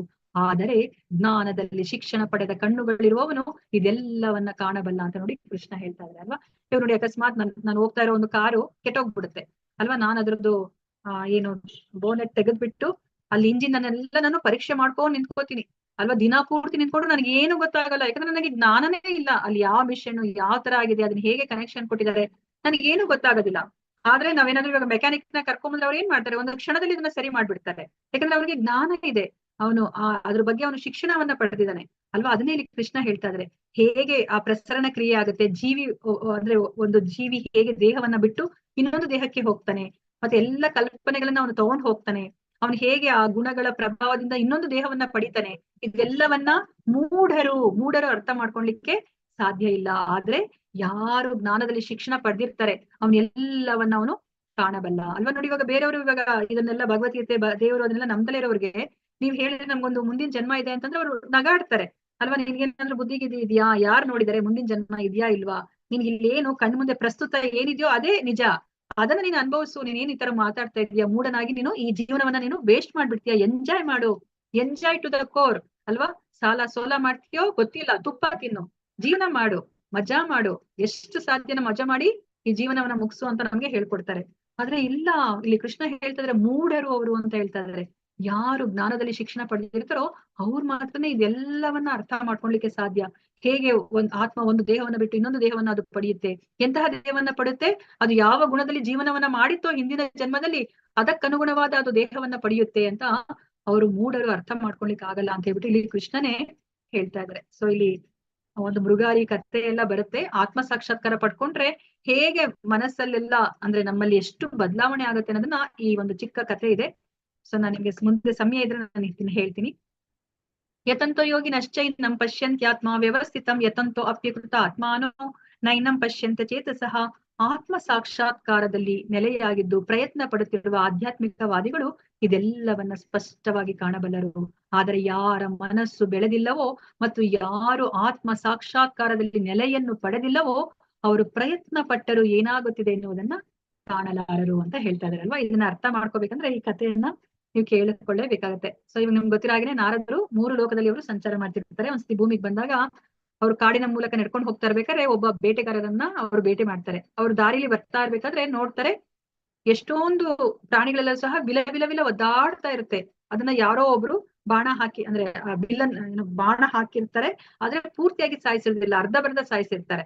ಅದಕ್ಕೋಸ್ಕರ ನಾರದರಿಗೆ ತುಂಬಾ ಅವ್ರಿಗೆ ದುಃಖ ಆಗುತ್ತೆ ಆ ಪ್ರಾಣಿಗಳ ಸ್ಥಿತಿಯನ್ನ ನೋಡಿದಾಗ. ಮುಂದೆ ಬಂದಾಗ ಅವರು ಈ ಮೃಗಾರಿಯನ್ನ ಭೇಟಿ ಮಾಡ್ತಾರೆ. ಆಗ ಮೃಗಾರಿ ಹೇಳ್ತಾರೆ, ಏನ್ ಮಾಡ್ತಾ ಇದ್ದೆ ನೀನು, ಹೋಗ್ಲಿ ಸರಿಯಾಗಾದ್ರೂ ಕೊಲ್ಬಾರ್ದ ಅಂತಂದ್ರೆ ನನಗೆ ಗೊತ್ತಿಲ್ಲ, ನನ್ನ ತಂದೆ ಇದೊಂದೇ ವಿದ್ಯೆನ ನನ್ಗೆ ಹೇಳ್ಕೊಟ್ಟಿರೋದು, ನನ್ನ ಸಂಸಾರವನ್ನ ಪೋಷಣೆ ಮಾಡ್ಬೇಕಂದ್ರೆ ನನಗೆ ಒಂದೇ ವಿದ್ಯೆ ಗೊತ್ತಿರೋದು ಅಂತ ಹೇಳಿದಾಗ, ಸರಿ ನೀನು ಸಂಸಾರ ಪೋಷಣೆ ಮಾಡ್ಲಿಕ್ಕೆ ಇದನ್ನ ನೀನು ಉಪಯೋಗಿಸ್ತಿದೆ ಅಂದ್ರೆ ಒಂದ್ ಕೆಲಸ ಮಾಡಿ, ಈಗಲೇ ನೀನು ಆ ಬಿಲ್ಲು ಬಾಣವನ್ನ ಮುರಿದು ಹಾಕು, ನಾನ್ ಇನ್ನ ಸಂಸಾರ ಪೋಷಣೆಗೆ ಏನ್ ಬೇಕೋ ಅದನ್ನೆಲ್ಲವನ್ನ ಒದಗಿಸಿ ಕೊಡ್ತೀನಿ ಅಂತ ಹೇಳ್ಬಿಟ್ಟು ಅವ್ರು ಹೇಳ್ತಾರೆ. ಆಗ ಅವ್ರ ಮಾತನ್ನ ಕೇಳ್ತಾನೆ ಮೃಗಾರಿ. ಕೇಳ್ದಾಗ ನೀನು ಇವಾಗ ಒಂದ್ ಕೆಲಸ ಮಾಡು, ನೀನು ಊರಿನ ಹೊರಗಡೆ ಒಂದು ಗುಡಿಸ್ಲು ಹಾಕೊಂಡು ನೀನು ಹರೇ ಕೃಷ್ಣ ಮಹಾಮಂತ್ರವನ್ನ ಹೇಳ್ಕೊ, ನಾನ್ ನಿನಗೆ ಎಲ್ಲಾ ಅಗತ್ಯಗಳನ್ನ ಕಳಿಸ್ತೀನಿ ಅಂತ ಹೇಳ್ತಾರೆ. ಆ ನಾರದರ ಮಾತಿಗೆ ಅವರ ಮಾತನ್ನ ನಂಬಿ ಅದೇ ತರನೇ ಅವರು ತಮ್ಮ ಸಂಸಾರ ಸಮೇತ ಅಲ್ಲಿ ಹೆಂಡತಿ ಜೊತೆ ಅವರು ಆ ಗುಡಿಸಲಲ್ಲಿ ಇಟ್ಕೊಂಡು ಒಂದು ತುಳಸಿ ಕಟ್ಟೆಯನ್ನ ಇಟ್ಕೊಂಡು ಹರೇ ಕೃಷ್ಣ ಮಹಾಮಂತ್ರವನ್ನ ಹೇಳ್ಕೊಳ್ಲಿಕ್ಕೆ ಶುರು ಮಾಡ್ತಾರೆ. ಆಗ ಎಲ್ಲರಿಗೂ ಆಶ್ಚರ್ಯ ಆಗ್ಬಿಡುತ್ತೆ. ಈ ವಿಷಯ ಊರಿನವ್ರಿಗೆಲ್ಲ ಗೊತ್ತಾಗುತ್ತೆ. ಎಲ್ಲರನ್ನೂ ಸಹ ನೋಡಿ, ಮೃಗಾರಿ ಅಂತಹ ಒಬ್ಬ ಏನು ಭಯಂಕರ ಬೇಟೆಗಾರ, ಎಲ್ಲ ಜೀವಿಗಳನ್ನ ಹಿಂಸೆ ಮಾಡ್ತಾ ಇರೋನು, ಈಗ ಅವನು ಹರೇ ಕೃಷ್ಣ ಮಹಾಮಂತ್ರ ಹೇಳ್ಕೊಂಡು ತುಂಬಾ ಅವನು ಬದಲಾವಣೆ ಆಗಿದ್ದಾನೆ, ಆಧ್ಯಾತ್ಮಿಕ ಮಾರ್ಗಕ್ಕೆ ಬಂದಿದ್ದಾನೆ ಅಂತ ಹೇಳಿದಾಗ ಅವನನ್ನು ನೋಡ್ಲಿಕ್ಕೆ ಎಲ್ಲರೂ ಬರ್ತಾರೆ. ಬಂದಾಗ ಬರಿಗೈಯಲ್ಲಿ ಬರ್ತಾ ಇಲ್ಲ ಅವರೆಲ್ಲ ಅಂದ್ರೆ ಹಣ್ಣು ಹಂಪಲು ದವಸ ಧಾನ್ಯ ಎಲ್ಲವನ್ನ ತಗೊಂಡ್ ಬರ್ತಾ ಇದ್ದಾರೆ. ಸೊ ಆಗ ಮೃಗಾರಿ ಅವ್ರು ತಂದ್ಕೊಟ್ಟಿರೋದ್ರಲ್ಲಿ ಅವ್ನಿಗೆ ಜೀವನ ನಡೀತಾ ಇದೆ. ಅಲ್ಲಿ ಹರೇ ಕೃಷ್ಣ ಮಹಾಮಂತ್ರ ಹೇಳ್ಕೊಂಡು ಅವ್ನು ಜೀವನ ಮಾಡ್ತಾ ಇದ್ದಾನೆ. ಇದೇ ತರ 1 ವರ್ಷ ಕಳೆಯುತ್ತೆ. ಅವಾಗ ನಾರದರು ತನ್ನ ಸ್ನೇಹಿತರ ಜೊತೆ ಪರ್ವತ ಮುನಿ ಜೊತೆ ಅವನು ಇದೇ ಮಾರ್ಗದಲ್ಲಿ ನಡ್ಕೊಂಡು ಬರ್ತಾ ಇದ್ದಾಗ ಅವ್ರು ಮೃಗಾರಿಯನ್ನ ಭೇಟಿ ಮಾಡೋಣಂತೆ. 1 ವರ್ಷ ಆಯ್ತಲ್ಲ, ಅವ್ನು ಹೇಗಿದ್ದಾನೆ ಅಂತ ನೋಡ್ಕೊಂಡು ಹೋಗೋಣ ಅಂತ ಹೇಳ್ಬಿಟ್ಟು ಮೃಗಾರಿಯ ಗುಡಿಸಲ ಕಡೆ ಬಂದಾಗ ಆ ದೂರದಿಂದನೇ ಅವ್ರಿಗೆ ಗೊತ್ತಾಗುತ್ತೆ, ಓ ನನ್ನ ಗುರುಗಳು ಬರ್ತಾ ಇದ್ರೆ ಅಂತ ಹೇಳ್ಬಿಟ್ಟು ಮೃಗಾರಿ ಏನ್ ಮಾಡ್ತಾನೆ, ಅವ್ರನ್ನ ಭೇಟಿ ಮಾಡ್ಲಿಕ್ಕೆ ಅವ್ನು ಓಡಿ ಬರ್ತಾ ಇದ್ದಾನೆ. ಆದ್ರೆ ಅವನು ನೇರವಾಗಿ ನಡ್ಕೊಂಡ್ ಬರ್ತಾ ಇಲ್ಲ, ತುಂಬಾ ಅಂಕುಡೊಂಕಾಗಿ ನಡ್ಕೊಂಡ್ ಬರ್ತಾ ಇದ್ದಾನೆ. ಅದಾದ್ಮೇಲೆ ನಮಸ್ಕಾರ ಮಾಡ್ತಾನೆ. ಆಮೇಲೆ ಕೇಳ್ತಾರೆ ನಾರದರ ಸ್ನೇಹಿತರು, ಯಾಕೆ ನೀವ್ ಈ ತರ ನಡ್ಕೊಂಡ್ ಬಂದೆ, ಅಂಕುಡೊಂಕಾಗಿ ನಡ್ಕೊಂಡ್ ಬಂದೆ ಯಾಕೆ ಅಂತ ಹೇಳಿದಾಗ, ನಾನ್ ನಡ್ಕೊಂಡ್ ಬರ್ತಾ ಇರ್ಬೇಕಾದ್ರೆ ಇರುವೆಗಳಿತ್ತು, ಅದಕ್ಕೋಸ್ಕರ ಇರುವೆಯನ್ನ ನಾನು ಸಾಯಿಸ್ಕೊಡುದಲ್ವಾ, ಅದಕ್ಕೋಸ್ಕರ ನಾನು ಆತರ ನಡ್ಕೊಂಡ್ ಬಂದೆ.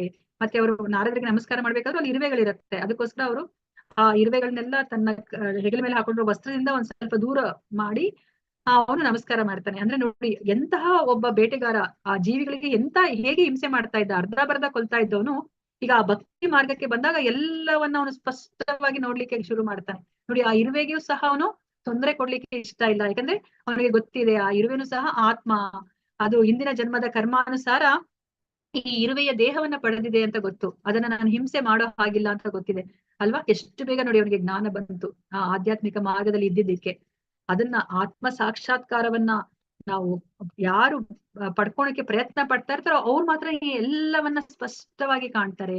ಯಾರ ಮನಸ್ಸು ಬೆಳೆದಿಲ್ವೋ ಅಲ್ವಾ, ಪ್ರಾಣಿಗಳ ತರ ಜೀವನ ಮಾಡ್ಬೇಕು ಅಂತ ಒಬ್ಬ ಇಚ್ಛೆ ಯಾರಿಗಿದೆಯೋ ಅವ್ರಿಗೆ ಏನೇ ಪ್ರಯತ್ನ ಪಟ್ರು ಆ ವಾಸ್ತವ ಸ್ಥಿತಿಯನ್ನ, ಆ ವಸ್ತು ಸ್ಥಿತಿಯನ್ನ ಅವ್ರ ಅರ್ಥ ಮಾಡ್ಕೊಳ್ಲಿಕ್ಕೆ, ಆ ಏನ್ ವಿಷಯ ಇದ್ದ ಹಾಗೆ ಅದನ್ನ ಯಥಾವತ್ತಾಗಿ ಅರ್ಥ ಮಾಡ್ಕೊಳ್ಲಿಕ್ಕೆ ಅವರಿಗೆ ಸಾಧ್ಯ ಇಲ್ಲ. ನೋಡಿ, ಇವಾಗ ಕೃಷ್ಣ ಹೇಳ್ತಾ ಇದ್ದಾರೆ, ನಿಮ್ಗೆ ಇದೆಲ್ಲ ಅರ್ಥ ಆಗ್ತಾ ಇಲ್ವಾ, ಈ ಜ್ಞಾನ ನಿಮ್ ಕಣ್ಮುಂದೆ ಎಲ್ಲಾನು ಈ ಸೂರ್ಯ ಚಂದ್ರ ಈ ಪ್ರಕೃತಿನ ನೋಡ್ತಾ ಇದೀರಲ್ವಾ, ಅದ್ರಿಂದ ನೀವ್ ಅರ್ಥ ಮಾಡ್ಕೊಳ್ಳಿ, ಅದೆಲ್ಲನೂ ಸಹ ತಾನಾಗ್ ತಾನೇ ಬಂದಿದ್ಯಾ ಅದಕ್ಕೆ ಏನಾದ್ರೂ ಒಂದು ಕಾರಣ ಇದ್ರೆ ಅದು ನಾನೇ ಅಂತ ಅರ್ಥ ಮಾಡ್ಕೊಳ್ಳಿ.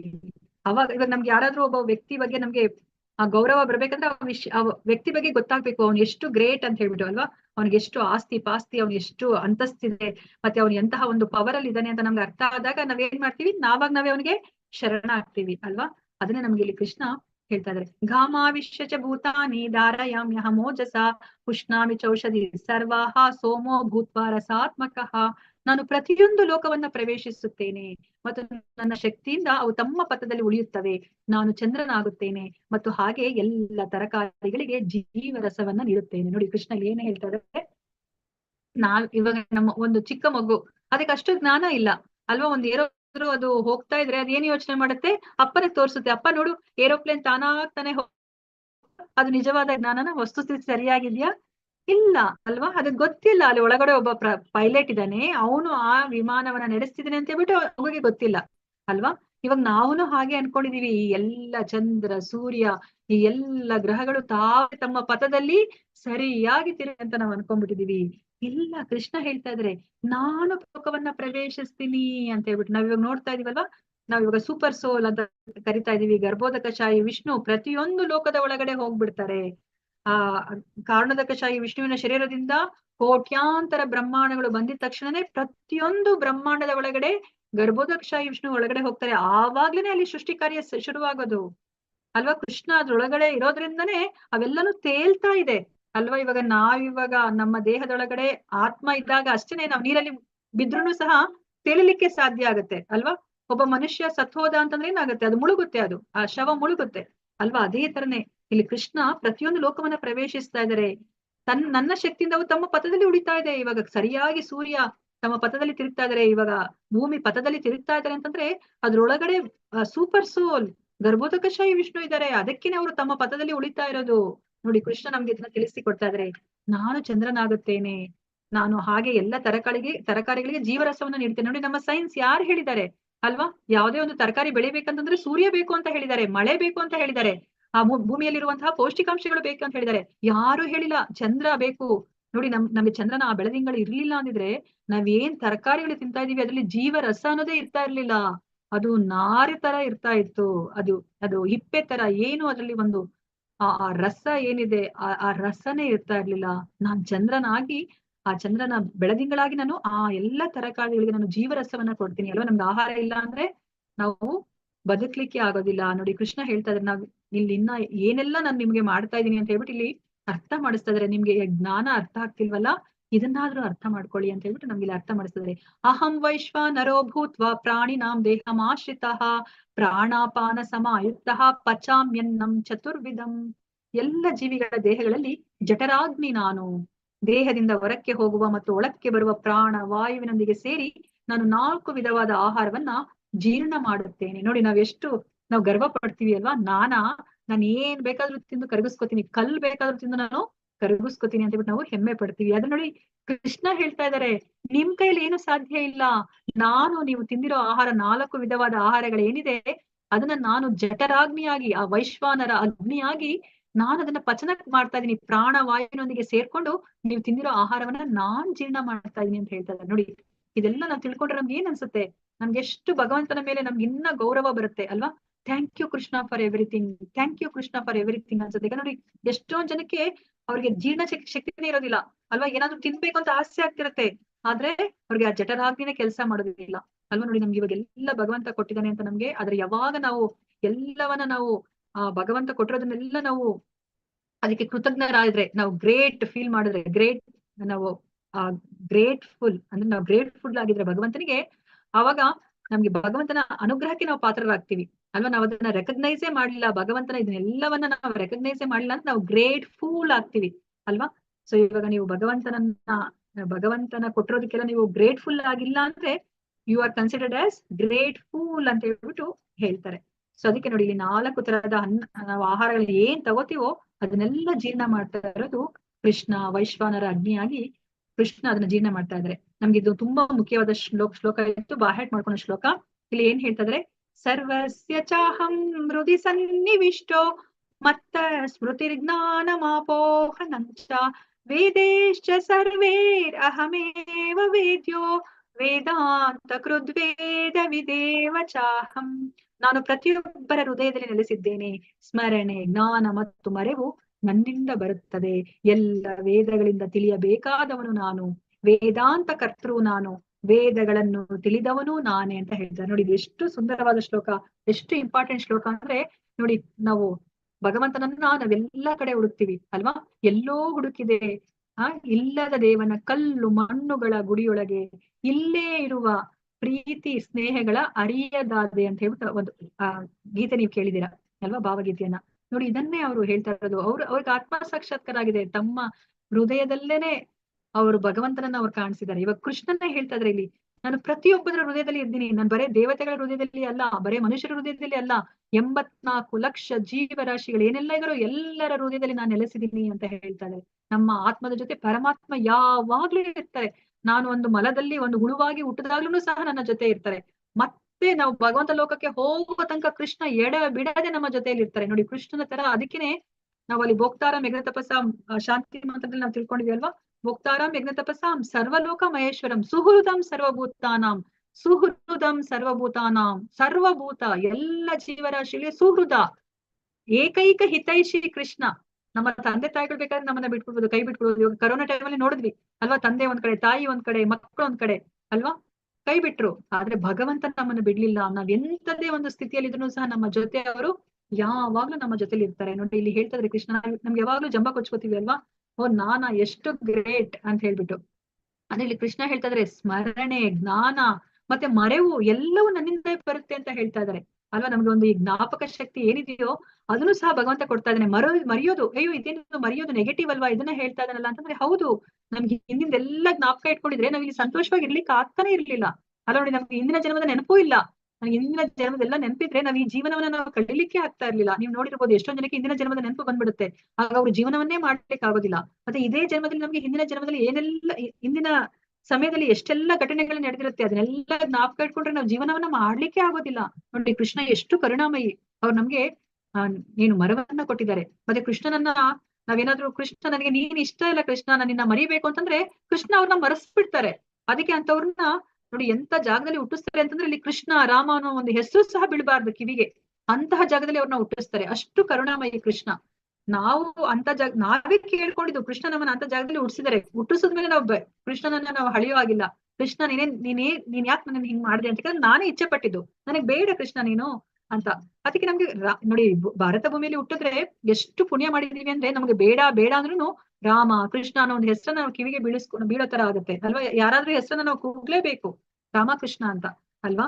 ಸೊ ಅದಕ್ಕೆ ನಾವು ಎಷ್ಟು ಪುಣ್ಯ ಮಾಡಿದೀವಿ. ಈ ಮನುಷ್ಯ ಜನ್ಮ ಬೇರೆ ಸಿಕ್ಕಿದೆ, ಮತ್ತೆ ಅದ್ರ ಜೊತೆ ಇನ್ನೆಷ್ಟು ಪುಣ್ಯ ಮಾಡಿದೀವೋ ಗೊತ್ತಿಲ್ಲ. ನಮ್ಗೆ ಈ ಕೃಷ್ಣ ಪ್ರಜ್ಞೆಗೆ ಬಂದಿದ್ವಿ, ಪ್ರಭುಪಾದರ ಕೃಪಾ ಕಟಾಕ್ಷಕ್ಕೆ ನಾವು ಇವಾಗ ಪಾತ್ರರಾಗಿದ್ದೀವಿ. ಇದನ್ನ ನಾವು ಉಪಯೋಗಿಸ್ಬೇಕು, ನಾವ್ ಇದನ್ನ ಸೀರಿಯಸ್ ಆಗಿ ತಗೋಬೇಕು. ನಾವಾದ್ರೆ ಇದನ್ನ ನಾವು ಊಟದಲ್ಲಿ ಉಪ್ಪಿನಕಾಯಿ ತರ ನಾವು ತಗೋತಾ ಇದೀವಿ. ಇಲ್ಲ, ಊಟದ ಜೊತೆ ಉಪ್ಪಿನಕಾಯಿ ತರ ನಾವು ಈ ಕೃಷ್ಣ ಹೇಳಿರೋದನ್ನ ತಗೊಂಡ್ರೆ ನಾವು ಸಾರ್ಥಕತೆ ಮಾಡ್ಕೊಳ್ಲಿಕ್ಕೆ ಆಗೋದಿಲ್ಲ. ಅದನ್ನ ನಾವು ಮೇನ್ ಡಿಶ್ ಅನ್ನದ ತರ ನಾವು ತಗೋಬೇಕು. ಅವಾಗಷ್ಟೇನೆ ನಮ್ಮ ಜೀವನವನ್ನ ಸಾರ್ಥಕ ಮಾಡ್ಕೊಳ್ಲಿಕ್ಕೆ ಸಾಧ್ಯ. ನೋಡಿ, ಕೃಷ್ಣ ಹೇಳ್ತಾ ಇದ್ರೆ ವೇದಗಳಿಂದ ತಿಳಿಯಬೇಕಾದವನು ನಾನು, ವೇದಾಂತ ಕರ್ತೃ ನಾನು, ವೇದಗಳನ್ನ ತಿಳಿದವನು ನಾನೇ. ನೀವ್ ಬೇಕಾದ್ರೆ ಕೇಳಿ, ಇವಾಗ ಎಷ್ಟೊಂದ್ ಜನ ವೇದಾಂತಿಗಳು ಇರ್ತಾರೆ. ಅವ್ರೆಲ್ಲರೂ ಅವ್ರನ್ನ ಕೇಳಿದ್ರು, ಅಥವಾ ಈ ಭಗವದ್ಗೀತೆನ ವೇದಗಳನ್ನ ಬಿಟ್ಬಿಡಿ, ಈ ಭಗವದ್ಗೀತೆನೆ ಹಲವಾರು ಬಾರಿ ಓದಿರ್ತಾರೆ. ಆದ್ರೆ ಅವ್ರಿಗೆ ಇಲ್ಲಿ ಕೃಷ್ಣ ಪ್ರತಿಯೊಂದು ಶ್ಲೋಕದಲ್ಲಿ ನಾನು ಅಹಂ ಅಹಂ ಅಂತ ಹೇಳ್ತಾ ಇದಾರೆ, ಮಮ ನನ್ನ ಅಂತ ಹೇಳ್ತಾ ಇದ್ರೆ, ಆದ್ರೂ ಅವ್ರು ಅರ್ಥ ಮಾಡ್ಕೊಂಡಿಲ್ಲ ಕೃಷ್ಣನೇ ದೇವೋತ್ತಮ ಪರಮ ಪುರುಷ ಅಂತ ಅಲ್ವಾ? ಸಾವಿರಾರು ಬಾರಿ ಓದಿದ್ರು ಅವ್ರಿಗೆ ಕೃಷ್ಣನೇ ದೇವೋತ್ತಮ ಪರಮ ಪುರುಷ ಅಂತ ಒಂದು ಏನು ವೇದಗಳನ್ನೆಲ್ಲ ಓದಿದ್ಮೇಲೆ ವೇದಾಂತ ಹಂತದಲ್ಲಿ ಏನನ್ನ ಅರ್ಥ ಮಾಡ್ಕೋಬೇಕು, ಕೃಷ್ಣನೇ ದೇವೋತ್ತಮ ಪರಮ ಪುರುಷ ಅಂತ ಅರ್ಥ ಮಾಡ್ಕೋಬೇಕು. ಆದ್ರೆ ಅವ್ರು ಅದನ್ನ ಅರ್ಥ ಮಾಡ್ಕೋತಾ ಇಲ್ಲ. ಅದಕ್ಕೆ ಇಲ್ಲಿ ಕೃಷ್ಣ ಹೇಳ್ತಾ ಇದ್ರೆ, ವೇದಗಳಿಂದ ತಿಳಿಯಬೇಕಾದುದು ನನ್ನನ್ನೇ. ಯಾರಾದ್ರೂ ವೇದಗಳನ್ನ ಓದಿದ್ಮೇಲೆ ಅವ್ರು ಅರ್ಥ ಮಾಡ್ಕೋಬೇಕು ಕೃಷ್ಣನೇ ದೇವೋತ್ತಮ ಪರಮ ಪುರುಷ ಅಂತ. ವೇದಾಂತವನ್ನ ಬರ್ದಿರೋದು ಕೃಷ್ಣನೇ, ಮತ್ತೆ ವೇದಾಂತಗಳನ್ನ ತಿಳಿದವನು ಸಹ ನಾನೇ ಅಂತ ಹೇಳ್ಬಿಟ್ಟು ಇಲ್ಲಿ ಕೃಷ್ಣ ಹೇಳ್ತಾ ಇದ್ದಾರೆ. ಸೊ ಇವಾಗ ನಮ್ಗೆ ಕೃಷ್ಣ ನೋಡಿ, ಅವ್ರು ನಮ್ಗೆ ಎಲ್ಲವನ್ನ ಕೊಡ್ತಾ ಇದಾರೆ. ನಮ್ಗೆ ಈ ಪ್ರಪಂಚವನ್ನ ಸೃಷ್ಟಿ ಮಾಡಿ ಕೊಟ್ಟಿದ್ದಾರೆ ನಾವ್ ಇಚ್ಛೆಯನ್ನ ಪಡ್ಲಿಕ್ಕೆ. ಮತ್ತೆ ಅವ್ರು ನಮ್ಗೆ ಏನು ಸೂರ್ಯನಾಗಿ, ಚಂದ್ರನಾಗಿ, ಮತ್ತೆ ಅಗ್ನಿಯಾಗಿ ನಮ್ಗೆ ಈ ಜೀವನವನ್ನ ಮಾಡ್ಲಿಕ್ಕೆ ಏನೆಲ್ಲ ಬೇಕೋ ಅದನ್ನ ಕೊಡ್ತಾ ಇದ್ದಾರೆ. ಮತ್ತೆ ನಮ್ಮ ಈ ಸೂಕ್ಷ್ಮ ಶರೀರಕ್ಕೆ ಬೇಕಾಗಿರುವಂತಹ ಬುದ್ಧಿ, ಸ್ಮರಣೆ, ಜ್ಞಾನ ಅದನ್ನು ಸಹ ನಮ್ಗೆ ಕೊಡ್ತಾ ಇದ್ದಾರೆ. ಮತ್ತೆ ನಮ್ಮ ಆತ್ಮಕ್ಕೆ ಯಾರಾದ್ರೂ ಒಬ್ರು ಬೇಕು, ಜೊತೆಯಲ್ಲಿ ಅವರು ಪರಮಾತ್ಮನಾಗಿ ಇದ್ದಾರೆ. ಎಲ್ಲವನ್ನ ಅವರು ಕೊಡ್ತಾ ಇದ್ದಾರೆ. ನಮ್ಮ ಸ್ಥೂಲ ಶರೀರಕ್ಕೆ, ಸೂಕ್ಷ್ಮ ಶರೀರಕ್ಕೆ, ಮತ್ತೆ ಆತ್ಮಕ್ಕೆ ಏನೆಲ್ಲ ಬೇಕು ಅದೆಲ್ಲವನ್ನ ಕೊಡ್ತಾ ಇದ್ದಾರೆ. ಇದನ್ನ ನಮ್ಗೆ ಕೃಷ್ಣ ಇಲ್ಲಿ ಹೇಳ್ತಾ ಇದ್ದಾರೆ. ಮತ್ತೆ ಇಲ್ಲಿ ಕೊನೆಯದಾಗಿ ಇನ್ನ ಈ ತ್ರಿಶ್ಲೋಕಿ ಭಗವದ್ಗೀತವನ್ನ ನಾವು ತಿಳ್ಕೊಂಡಂತೆ ಇಲ್ಲಿ ಏನ್ ಹೇಳ್ತಾ ಇದ್ದಾರೆ, ಪುರುಷೋತ್ತಮ ಯೋಗ ಅಲ್ವಾ, ಇದನ್ನ ನಾವು ತಿಳ್ಕೊಂಡಂತೆ. ದ್ವಾವಿಮೋ ಪುರುಷೋ ಲೋಕೆ ಕ್ಷರಾಶ್ಚಾಕ್ಷರ ಏವ ಚ ಕ್ಷರಃ ಸರ್ವಾಣಿ ಭೂತಾನಿ ಕೂಟಸ್ಥೋಕ್ಷರ ಉಚ್ಯತೆ ಉತ್ತಮ ಪುರುಷಸ್ತ್ವನ್ಯಃ ಪರಮಾತ್ಮೇತು ದಾವೃತಃ ಯೋ ಲೋಕತ್ರಯಂ ಆವಿಶ್ಯ ವಿವರ್ತವ್ಯಯ ಈಶ್ವರಃ. ನೋಡಿ ಇಲ್ಲಿ ಏನ್ ಹೇಳ್ತಾ ಇದ್ರೆ ಕೃಷ್ಣ, ಪುರುಷರಲ್ಲಿ 2 ವರ್ಗಗಳು ಅಲ್ವಾ. ನಾವು ಪುರುಷ ಅಂತಂದ್ರೆ ತಿಳ್ಕೊಂಡ್ವಿ, ಯಾರು ಈ ಪ್ರಕೃತಿನ ಭೋಗಿಸ್ಬೇಕು ಅಂತ ಇಚ್ಛೆ ಪಡ್ತಾರೋ ಅಥವಾ ಏನನ್ನೇ ಒಂದು ಭೋಗಿಸ್ಬೇಕು ಅಂತ ಇಚ್ಛೆ ಪಡ್ತಾರೋ ಅವರು ಪುರುಷ. ಅದರಲ್ಲಿ ಇಬ್ರಿದ್ದಾರೆ, 2 ತರ ಇದ್ದಾರೆ ಅಂತ ಹೇಳ್ತಾರೆ. ಯಾರವರು? ಕ್ಷರರು ಮತ್ತೆ ಅಕ್ಷರರು. ಕ್ಷರರು ಅಂದ್ರೆ ಯಾರು? ನಾಶವಾಗೋರು. ಅಂದ್ರೆ ನಾವು, ನಮ್ಮ ದೇಹ ನಾಶ ಆಗುತ್ತೆ. ಈ ಭೌತಿಕ ಪ್ರಪಂಚದಲ್ಲಿ ಯಾರೆಲ್ಲ ಇದ್ದಾರೆ ಅವರು ಕ್ಷರರು. ಮತ್ತೆ ಯಾರೆಲ್ಲ ಭಗವಂತನ ಜೊತೆ ಆಧ್ಯಾತ್ಮಿಕ ಪ್ರಪಂಚದಲ್ಲಿ ಇದ್ದಾರೆ ಅವರೆಲ್ಲರೂ ಸಹ ಅಕ್ಷರರು. ಅವ್ರಿಗೆ ಯಾರಿಗೂ ನಾಶ ಇಲ್ಲ ಅಲ್ವಾ. ಅದನ್ನ ಇಲ್ಲಿ ಕೃಷ್ಣ ಹೇಳ್ತಾ ಇದ್ದಾರೆ. 2 ತರ ಪುರುಷರಿದ್ದಾರೆ, ಕ್ಷರರು ಮತ್ತೆ ಅಕ್ಷರರು. ಮತ್ತೆ ಇನ್ನ ಒಬ್ರಿದ್ದಾರೆ ಅಂತ ಹೇಳ್ತಾ ಇದ್ದಾರೆ ನೋಡಿ ಕೃಷ್ಣ. ಇವರಿಬ್ಬರಲ್ಲದೆ ಅತ್ಯುತ್ತಮವಾದ ಜೀವಂತ ವ್ಯಕ್ತಿಯಾದ ಪರಮಾತ್ಮನು ಸ್ವತಃ ಅವಿನಾಶಿ. ನೋಡಿ ಇಲ್ಲಿ ಕೃಷ್ಣ ಹೇಳ್ತಾರೆ, ಇನ್ನ ಪರಮಾತ್ಮ, ನಮ್ಮ ಹೃದಯದಲ್ಲಿರುವಂತಹ ಪರಮಾತ್ಮ ಇನ್ನ ಒಬ್ಬ ಇದ್ದಾನೆ. ಅವನು ಅವಿನಾಶಿ, ಅವನು ನಾಶ ಇಲ್ಲದಲ್ಲಿರೋನು. ಅವನು ಈ 3 ಜಗತ್ತುಗಳನ್ನ ಪ್ರವೇಶಿಸಿದ್ದಾನೆ ಮತ್ತು ಅವುಗಳನ್ನ ಪಾಲಿಸುತ್ತಿದ್ದಾನೆ ಅಲ್ವಾ. ಸೊ ಯಾವ್ದು? ಸ್ವರ್ಗ, ಮರ್ತ್ಯ, ಪಾತಾಳ. ಸೊ ಈ 3 ಲೋಕಗಳನ್ನ ಅವನು ಪಾಲಿಸ್ತಾ ಇದ್ದಾನೆ. 3 ಲೋಕದಲ್ಲೂ ಪ್ರವೇಶ ಮಾಡಿ ಪಾಲಿಸ್ತಾ ಇದ್ದಾನಲ್ಲ, ಅವನು ಇನ್ನೊಬ್ಬ ಪುರುಷ ಅಂತ ಹೇಳ್ಬಿಟ್ಟು ಇಲ್ಲಿ ಹೇಳ್ತಾ ಇದ್ದಾರೆ. ಅವರು ಅತ್ಯುತ್ತಮ ಈ ಜೀವಂತ ವ್ಯಕ್ತಿಗಳಲ್ಲೇ ಅಕ್ಷರರು ಮತ್ತೆ ಇನ್ನೂ ಒಬ್ಬ ಜೀವಂತ ವ್ಯಕ್ತಿ ಇದ್ದಾನೆ. ಅವನು ಯಾರು ಅಂತ ಹೇಳ್ಬಿಟ್ಟು ಇಲ್ಲಿ ಹೇಳ್ತಾ ಇದ್ದಾರೆ. ಅವರೇ ದೇವೋತ್ತಮ ಪರಮ ಪುರುಷ ಅಂತ ಹೇಳ್ಬಿಟ್ಟು ನಮ್ಗೆ ಮುಂದಿನ ಶ್ಲೋಕದಲ್ಲಿ ಇಲ್ಲಿ ಹೇಳ್ತಾ ಇದ್ದಾರೆ. ಯಸ್ಮಾಕ್ಷರಮತೀತೋಹಂ ಅಕ್ಷರಾದಪಿ ಚೋತ್ತಮಃ ಅತೋಸ್ಮಿ ಲೋಕೆ ವೇದೇ ಚ ಪ್ರತಿತಃ ಪುರುಷೋತ್ತಮಃ. ನಾನು ಕ್ಷರ ಮತ್ತು ಅಕ್ಷರಗಳಿಗೆ ಅತೀತನು ಮತ್ತು ಅತ್ಯುತ್ತಮನು. ಆದುದರಿಂದ ಪ್ರಪಂಚವು, ವೇದಗಳು ಪುರುಷೋತ್ತಮನೆಂದು ನನ್ನನ್ನು ಪ್ರಾರ್ಥನೆ ಮಾಡುತ್ತವೆ. ನೋಡಿ ಅಲ್ಲಿ ಕ್ಷರರಿದ್ದಾರೆ, ಅಕ್ಷರರಿದ್ದಾರೆ. ಆದ್ರೆ ಇವರಿಬ್ಬರನ್ನ ಹೊರತುಪಡಿಸಿ ಇನ್ನ ಒಬ್ಬ ಅತ್ಯುತ್ತಮವಾದ ಒಬ್ಬ ಪುರುಷ ಇದ್ದಾನೆ ಅಲ್ವಾ. ಅವನು 3 ಲೋಕಗಳನ್ನ ಪಾಲಿಸ್ತಾ ಇದ್ದಾನೆ, 3 ಲೋಕಗಳನ್ನ ಪ್ರವೇಶ ಮಾಡಿ ಪಾಲಿಸ್ತಾ ಇದ್ದಾನೆ. ಅವನು ಪುರುಷೋತ್ತಮ. ಇದನ್ನ ನಾನು ಒಬ್ನೇ ಹೇಳ್ತಾ ಇಲ್ಲ, ವೇದಗಳು ಪ್ರಪಂಚವೂ ಸಹ ಇದನ್ನ ಹೇಳ್ತಾ ಇದೆ. ಒಬ್ಬ ಪುರುಷೋತ್ತಮ ಇದ್ದಾನೆ ಅಂತ ಹೇಳ್ಬಿಟ್ಟು ಪ್ರಾರ್ಥನೆ ಮಾಡ್ತಾ ಇದ್ದಾರೆ ಅಂತ ಹೇಳ್ಬಿಟ್ಟು ಇಲ್ಲಿ ಹೇಳ್ತಾ ಇದ್ದಾರೆ. ಯೋ ಮಾಮೇವ ಅಸಮ್ಮೂಢೋ ಜಾನಾತಿ ಪುರುಷೋತ್ತಮಂ ಸಾ ಸರ್ವ ವಿದ್ಭಜತಿ ಮಾಂ ಸರ್ವಭಾವೇನ ಭಾರತ. ಭರತ ವಂಶದವನಾದ ಅರ್ಜುನನೇ, ಯಾರು ನನ್ನನ್ನು ಸಂದೇಹವಿಲ್ಲದೆ ದೇವೋತ್ತಮ ಪರಮಪುರುಷನೆಂದು ತಿಳಿಯುತ್ತಾನೋ ಅವನು ಎಲ್ಲವನ್ನ ತಿಳಿದವನು. ಆದುದರಿಂದ ಆತನು ಸಂಪೂರ್ಣ ಭಕ್ತಿ ಸೇವೆಯಲ್ಲಿ ನಿರತನಾಗಿರುತ್ತಾನೆ. ನೋಡಿ, ಇವಾಗ ನಾವು ಎಷ್ಟೊಂದು ಡಿಗ್ರಿಗಳನ್ನ ಪಡಿಬಹುದು, PhD ಮಾಡ್ಬೋದು ಅಲ್ವಾ. ಆದ್ರೆ ಕೃಷ್ಣ ಅವ್ರನ್ನ ಸಂಪೂರ್ಣ ಜ್ಞಾನಿ ಅಂತ ಹೇಳ್ತಾ ಇಲ್ಲ. ಯಾರು ಕೃಷ್ಣನನ್ನ ದೇವೋತ್ತಮ ಪರಮಪುರುಷ ಅಂತ ಅರ್ಥ ಮಾಡ್ಕೋತಾರೋ ಸಂದೇಹವಿಲ್ಲದಲೆ ಅಲ್ವಾ. ಇವತ್ತೊಂದ್ ದಿವಸ ಅರ್ಥ ಮಾಡ್ಕೊಂಡ್ಬಿಟ್ಟು ನಾಳೆ ಇನ್ಯಾರೋ ಬಣ್ಣ ಬಣ್ಣದ ಮಾತುಗಳಿಂದ ಇನ್ನೇನನ್ನೋ ವರ್ಣನೆ ಮಾಡಿ ಈ ಕೃಷ್ಣ ಅಲ್ಲ ಇನ್ಯಾರೋ ಅಂತ ಹೇಳಿದ್ರೆ ಅವ್ರನ್ನ ಹೇಳ್ತಾ ಇಲ್ಲ. ಯಾರು ಸಂದೇಹವಿಲ್ಲದೆ ನನ್ನನ್ನ ಏನು ದೇವೋತ್ತಮ ಪರಮಪುರುಷ ಅಂತ ಹೇಳ್ಬಿಟ್ಟು ತಿಳ್ಕೊತಾರೋ ಅವರು ಎಲ್ಲವನ್ನ ತಿಳಿದಾರೆ. ಇನ್ನೇನು ಓದೋದೇ ಬೇಡ, ನಾವು ಇನ್ಯಾವುದೋ ಒಂದು ಡಿಗ್ರಿಗಳನ್ನ ಪಡೆಯೋದೇ ಬೇಡ. ಯಾಕಂದ್ರೆ ನಮ್ಮ ಜೀವನ ಸಾರ್ಥಕ ಆಗೋಯ್ತು.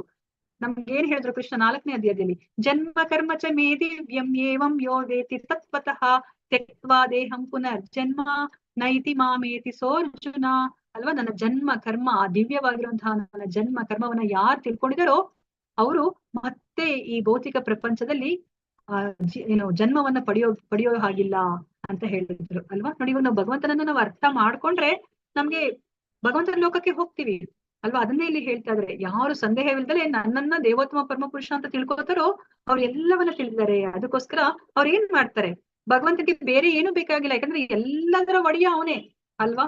ಅವ್ರಿಗೆ ಏನನ್ನ ನಾವು ಕೊಡ್ಲಿಕ್ಕೆ ಸಾಧ್ಯ ಅಲ್ವಾ. ನಾವು ಇವಾಗ ಏನು ನೀರಿಗೆ ಅಂದ್ರೆ ಗಂಗೆಗೆ ನಾವು ಅರ್ಘ್ಯವನ್ನ ಕೊಡ್ತೀವಿ ಅಲ್ವಾ. ಗಂಗೆಯಲ್ಲೇನೆ ಅಷ್ಟೊಂದು ಜಲ ಇದೆ ಅಲ್ವಾ. ನಾವ್ ಇವಾಗ ಒಂದು ಮುಷ್ಟಿ ನೀರನ್ನ ನಾವು ಕೊಡ್ತೀವಿ ಅಲ್ವಾ. ಗಂಗೆಗೆ ಏನಾದ್ರೂ ವ್ಯತ್ಯಾಸ ಆಗತ್ತಾ? ಇಲ್ಲ. ನಾವು ಸೂರ್ಯನಿಗೆ ಪೂಜೆ ಮಾಡ್ಬೇಕಾದ್ರೆ ಒಂದು ಚಿಕ್ಕ ದೀಪವನ್ನ ಹಚ್ತೀವಿ. ಸೂರ್ಯನಿಗೆ ಆ ಚಿಕ್ಕ ದೀಪ ಬೇಕಾ? ಇಲ್ಲ. ಅಲ್ಲಿ ಏನನ್ನ ಮಾಡ್ತಾ ಇರೋದು, ನಾವು ಜಸ್ಟ್ ನಮ್ಮ ಒಂದು ಭಾವ ಏನಿದೆ, ಆ ಪ್ರೀತಿ ಏನಿದೆ ಅದನ್ನ ನಾವು ವ್ಯಕ್ತಪಡಿಸ್ತಾ ಇದೀವಿ ಅಲ್ವಾ. ಒಬ್ಬ ಚಿಕ್ಕ ಮಗುಗೆ ಅಪ್ಪ ದೊಡ್ಡದು ಕ್ಯಾಡ್ಬರೀಸ್ ಡೈರಿ ಮಿಲ್ಕ್ ತಂದ್ಕೊಡ್ತಾರೆ ಅಲ್ವಾ. ಅಪ್ಪನೇ ತಂದ್ಕೊಟ್ಟಿರೋದು. ಆದ್ರೆ ಮಗು ಏನ್ ಮಾಡುತ್ತೆ, ಒಂದು ಚಿಕ್ಕ ಪೀಸನ್ನ ಅಪ್ಪನ ಬಾಯಿಗೆ ಹೋಗಿ ಪ್ರೀತಿಯಿಂದ ಇಡುತ್ತೆ. ಆಗ ಅಪ್ಪನಿಗೆ ಎಷ್ಟು ಖುಷಿ ಆಗಲ್ವಾ. ಅಪ್ಪನೇ ತಂದ್ಕೊಟ್ಟಿರೋದು. ಅದನ್ನೇ ಭಗವಂತ ಇಲ್ಲಿ ಬಯಸ್ತಾ ಇರೋದು. ಭಗವಂತ ಏನನ್ನೂ ಬಯಸ್ತಾ ಇಲ್ಲ. ಏನ್ ಹೇಳಿದ್ರು 9ನೇ ಅಧ್ಯಾಯದಲ್ಲಿ? ಪತ್ರಂ ಪುಷ್ಪಂ ಫಲಂ ತೋಯಂ ಯೋ ಮೇ ಭಕ್ತ್ಯಾ ಪ್ರಯಚ್ಛತಿ ತದಹಂ ಭಕ್ತಿ ಉಪಹೃತಂ ಅಶ್ನಾಮಿ ಪ್ರಯತಾತ್ಮನಃ ಅಂತ ಹೇಳಿದ್ರು ಅಲ್ವಾ. ಒಂದು ಹೂವು, ಒಂದು ಹಣ್ಣು, ಒಂದು ಪತ್ರೆ, ಸ್ವಲ್ಪ ನೀರನ್ನ ಯಾರು ಭಕ್ತಿಯಿಂದ ನನಗೆ ಅರ್ಪಿಸ್ತಾರೋ ಅದನ್ನ ನಾನು ಸ್ವೀಕರಿಸ್ತೀನಿ ಅಂತ ಹೇಳಿದ್ರು ಅಲ್ವಾ. ಭಗವಂತನಿಗಾದ್ರೂ ಒಂದು ಹೂವು ಕಡಿಮೆನಾ, ಒಂದು ಹಣ್ಣು ಕಡಿಮೆನಾ, ಅಥವಾ ಒಂದು ಪತ್ರೆ ಕಡಿಮೆನಾ, ಒಂದ್ ಸ್ವಲ್ಪ ನೀರ್ ಕಡಿಮೆನಾ? ಎಲ್ಲದರ ಒಡೆಯ ಅವನು, ಇಡೀ ಪ್ರಪಂಚದ ಒಡೆಯ ಅವರು ಅಲ್ವಾ. ಅವ್ರನ್ನ ಸೇವೆ ಮಾಡ್ಲಿಕ್ಕೆ ಬ್ರಹ್ಮ ಸಮಿತಿಯಲ್ಲಿ ಬ್ರಹ್ಮ ಹೇಳ್ತಾರೆ, ಸಹಸ್ರಾರು ಲಕ್ಷ್ಮಿಗಳು ಅವ್ರು ಕಾಯ್ತಾ ಇರ್ತಾರೆ. ಲಕ್ಷ್ಮಿ ಗೊತ್ತಲ್ಲ ನಿಮ್ಗೆ? ಲಕ್ಷ್ಮಿ ಅಂದ್ರೆ ಒಬ್ರಲ್ಲ ಇಬ್ರಲ್ಲ ಲಕ್ಷ್ಮಿಗಳು, ಸಹಸ್ರಾರು ಲಕ್ಷ್ಮಿಗಳು ಆ ಭಗವಂತನ ಸೇವೆ ಮಾಡ್ಲಿಕ್ಕೆ ಕಾಯ್ತಾ ಇರ್ತಾರಂತೆ ಅಲ್ವಾ. ಭಗವಂತನಿಗೆ ಮತ್ತೆ ನಾವು ಅರ್ಪಿಸೋ ಒಂದು ಹಣ್ಣು ಇಂಪಾರ್ಟೆಂಟಾ? ಇಲ್ಲ. ಭಗವಂತ ಏನನ್ನ ನೋಡ್ತಾ ಇದ್ದಾರೆ? ನಮ್ಮ ಪ್ರೀತಿನ ನೋಡ್ತಾ ಇದ್ದಾರೆ. ಆ ತಂದೆಗೆ ಮಗು ಹೇಗೆ ಒಂದು ಚಿಕ್ಕ ಕ್ಯಾಡ್ಬರೀಸ್ ಡೈರಿ ಮಿಲ್ಕ್ ಪೀಸ್ ಅನ್ನ ಕೊಟ್ಟಾಗ ಮಗು ಅಪ್ಪನ್ಗೆ ಎಷ್ಟು ಖುಷಿ ಆಗುತ್ತೋ ಅದನ್ನ ನಮ್ಗೆ ಇಲ್ಲಿ ಕೃಷ್ಣ ನಮ್ಮಿಂದ ಅವರು ನಿರೀಕ್ಷಣೆ ಮಾಡ್ತಾ ಇರೋದು. ಅದಕ್ಕೆ ಇಲ್ಲಿ ಹೇಳ್ತಾ ಇದಾರೆ, ಯಾರು ಇದನ್ನ ಅರ್ಥ ಮಾಡ್ಕೋತಾರೆ ಅವ್ರು ಏನ್ ಮಾಡ್ತಾರೆ? ಬೇರೆ ಏನನ್ನೂ ಮಾಡೋದಿಲ್ಲ. ಅವರು ಇಂದ್ರಿಯ ಸುಖ ಅನುಭವಿಸ್ಬೇಕು ಅಂತ ಅವ್ರಿಗೆ ಇಚ್ಛೆ ಆಗೋದಿಲ್ಲ. ಅವ್ರು ಏನ್ ಮಾಡ್ತಾರೆ? ಸಂಪೂರ್ಣ ಭಕ್ತಿ ಸೇವೆಯಲ್ಲಿ ನಿರತನಾಗ್ತಾರೆ. ಅದನ್ನೇ ಇಲ್ಲಿ ಹೇಳ್ತಾರೆ ನೋಡಿ. ನಾವ್ ಇಲ್ಲಿ ನೋಡ್ತಾ ಇದ್ರೆ ನಮ್ಗೆ ಗೊತ್ತಿಲ್ಲ, ಶಿವ ಈಶ್ವರ ಅಲ್ವಾ, ಅವರು ಯಾವಾಗ್ಲೂ ಧ್ಯಾನ ಮಾಡ್ತಿರ್ತಾರೆ. ಅದಕ್ಕೆ ಪಾರ್ವತಿ ಮಾತೆ ಕೇಳ್ತಾರೆ, ನೀವೇ ದೇವ್ರು ಅಲ್ವಾ, ನೀವೇನಿದು ಯಾರನ್ನ ಧ್ಯಾನ ಮಾಡ್ತಿದಾರ ಅಂತ ಕೇಳಿದಾಗ ಆಗ ಶಿವ ಹೇಳ್ತಾರೆ ಅಲ್ವಾ, ಆರಾಧನಾಂ ಸರ್ವೇಶಾಂ ವಿಷ್ಣೋರ್ ಆರಾಧನಂ ಪರಂ ಅಂತ ಹೇಳ್ತಾರೆ. ಆರಾಧನೆಗಳಲ್ಲಿ ಪರಂ, ಎಲ್ಲದಕ್ಕಿಂತ ಸುಪ್ರೀಂ, ಉನ್ನತವಾದದ್ದು ವಿಷ್ಣುವಿನ ಆರಾಧನೆ. ನಾನು ವಿಷ್ಣುವಿನ ಆರಾಧನೆ ಮಾಡ್ತಾ ಇದ್ದೀನಿ ಪಾರ್ವತಿ, ನೀನು ವಿಷ್ಣುವಿನ ಆರಾಧನೆಯನ್ನ ಮಾಡು ಅಂತ. ಮುಂದಿನ ಅಂದ್ರೆ ಆ ಶ್ಲೋಕದ ಮುಂದಿನ ಪಾಠ ಏನು ಅಂತಂದ್ರೆ, ವಿಷ್ಣುವಿನ ಆರಾಧನೆಗಿಂತ ವಿಷ್ಣುವಿನ ಭಕ್ತರ ಆರಾಧನೆ ಇನ್ನ ಶ್ರೇಷ್ಠ ಅಂತ ಹೇಳ್ಬಿಟ್ಟು ಬರುತ್ತೆ. ಅದ್ರಲ್ಲಿ ನಾವೇನನ್ನ ಅರ್ಥ ಮಾಡ್ಕೋಬೇಕು ನೋಡಿ, ಶಿವ ಅಂತವ್ರೇನೆ ಇಲ್ಲಿ ವಿಷ್ಣುವಿನ ಆರಾಧನೆಯನ್ನ ಮಾಡ್ತಾ ಇದ್ದಾರೆ. ಮತ್ತೆ ನಮಗೆ ಗೊತ್ತಿರೋ ಹಾಗೇನೆ ನಾವ್ ಇವಾಗ ದಶಾವತಾರದಲ್ಲಿ ಎಷ್ಟು ಸತಿ ನಾವು ಕೇಳಿದೀವಿ ಅಲ್ವಾ, ದೇವತೆಗಳಿಗೆ ಏನೇ ತೊಂದರೆ ಬಂದ್ರು ಅವ್ರು ಏನ್ ಮಾಡ್ತಾರೆ? ಅವರು ವಿಷ್ಣುವಿನ ಮೊರೆ ಹೋಗ್ತಾರೆ. ವಿಷ್ಣು ಕ್ಷೀರ ಸಮುದ್ರದಲ್ಲಿ ಇರ್ತಾರೆ.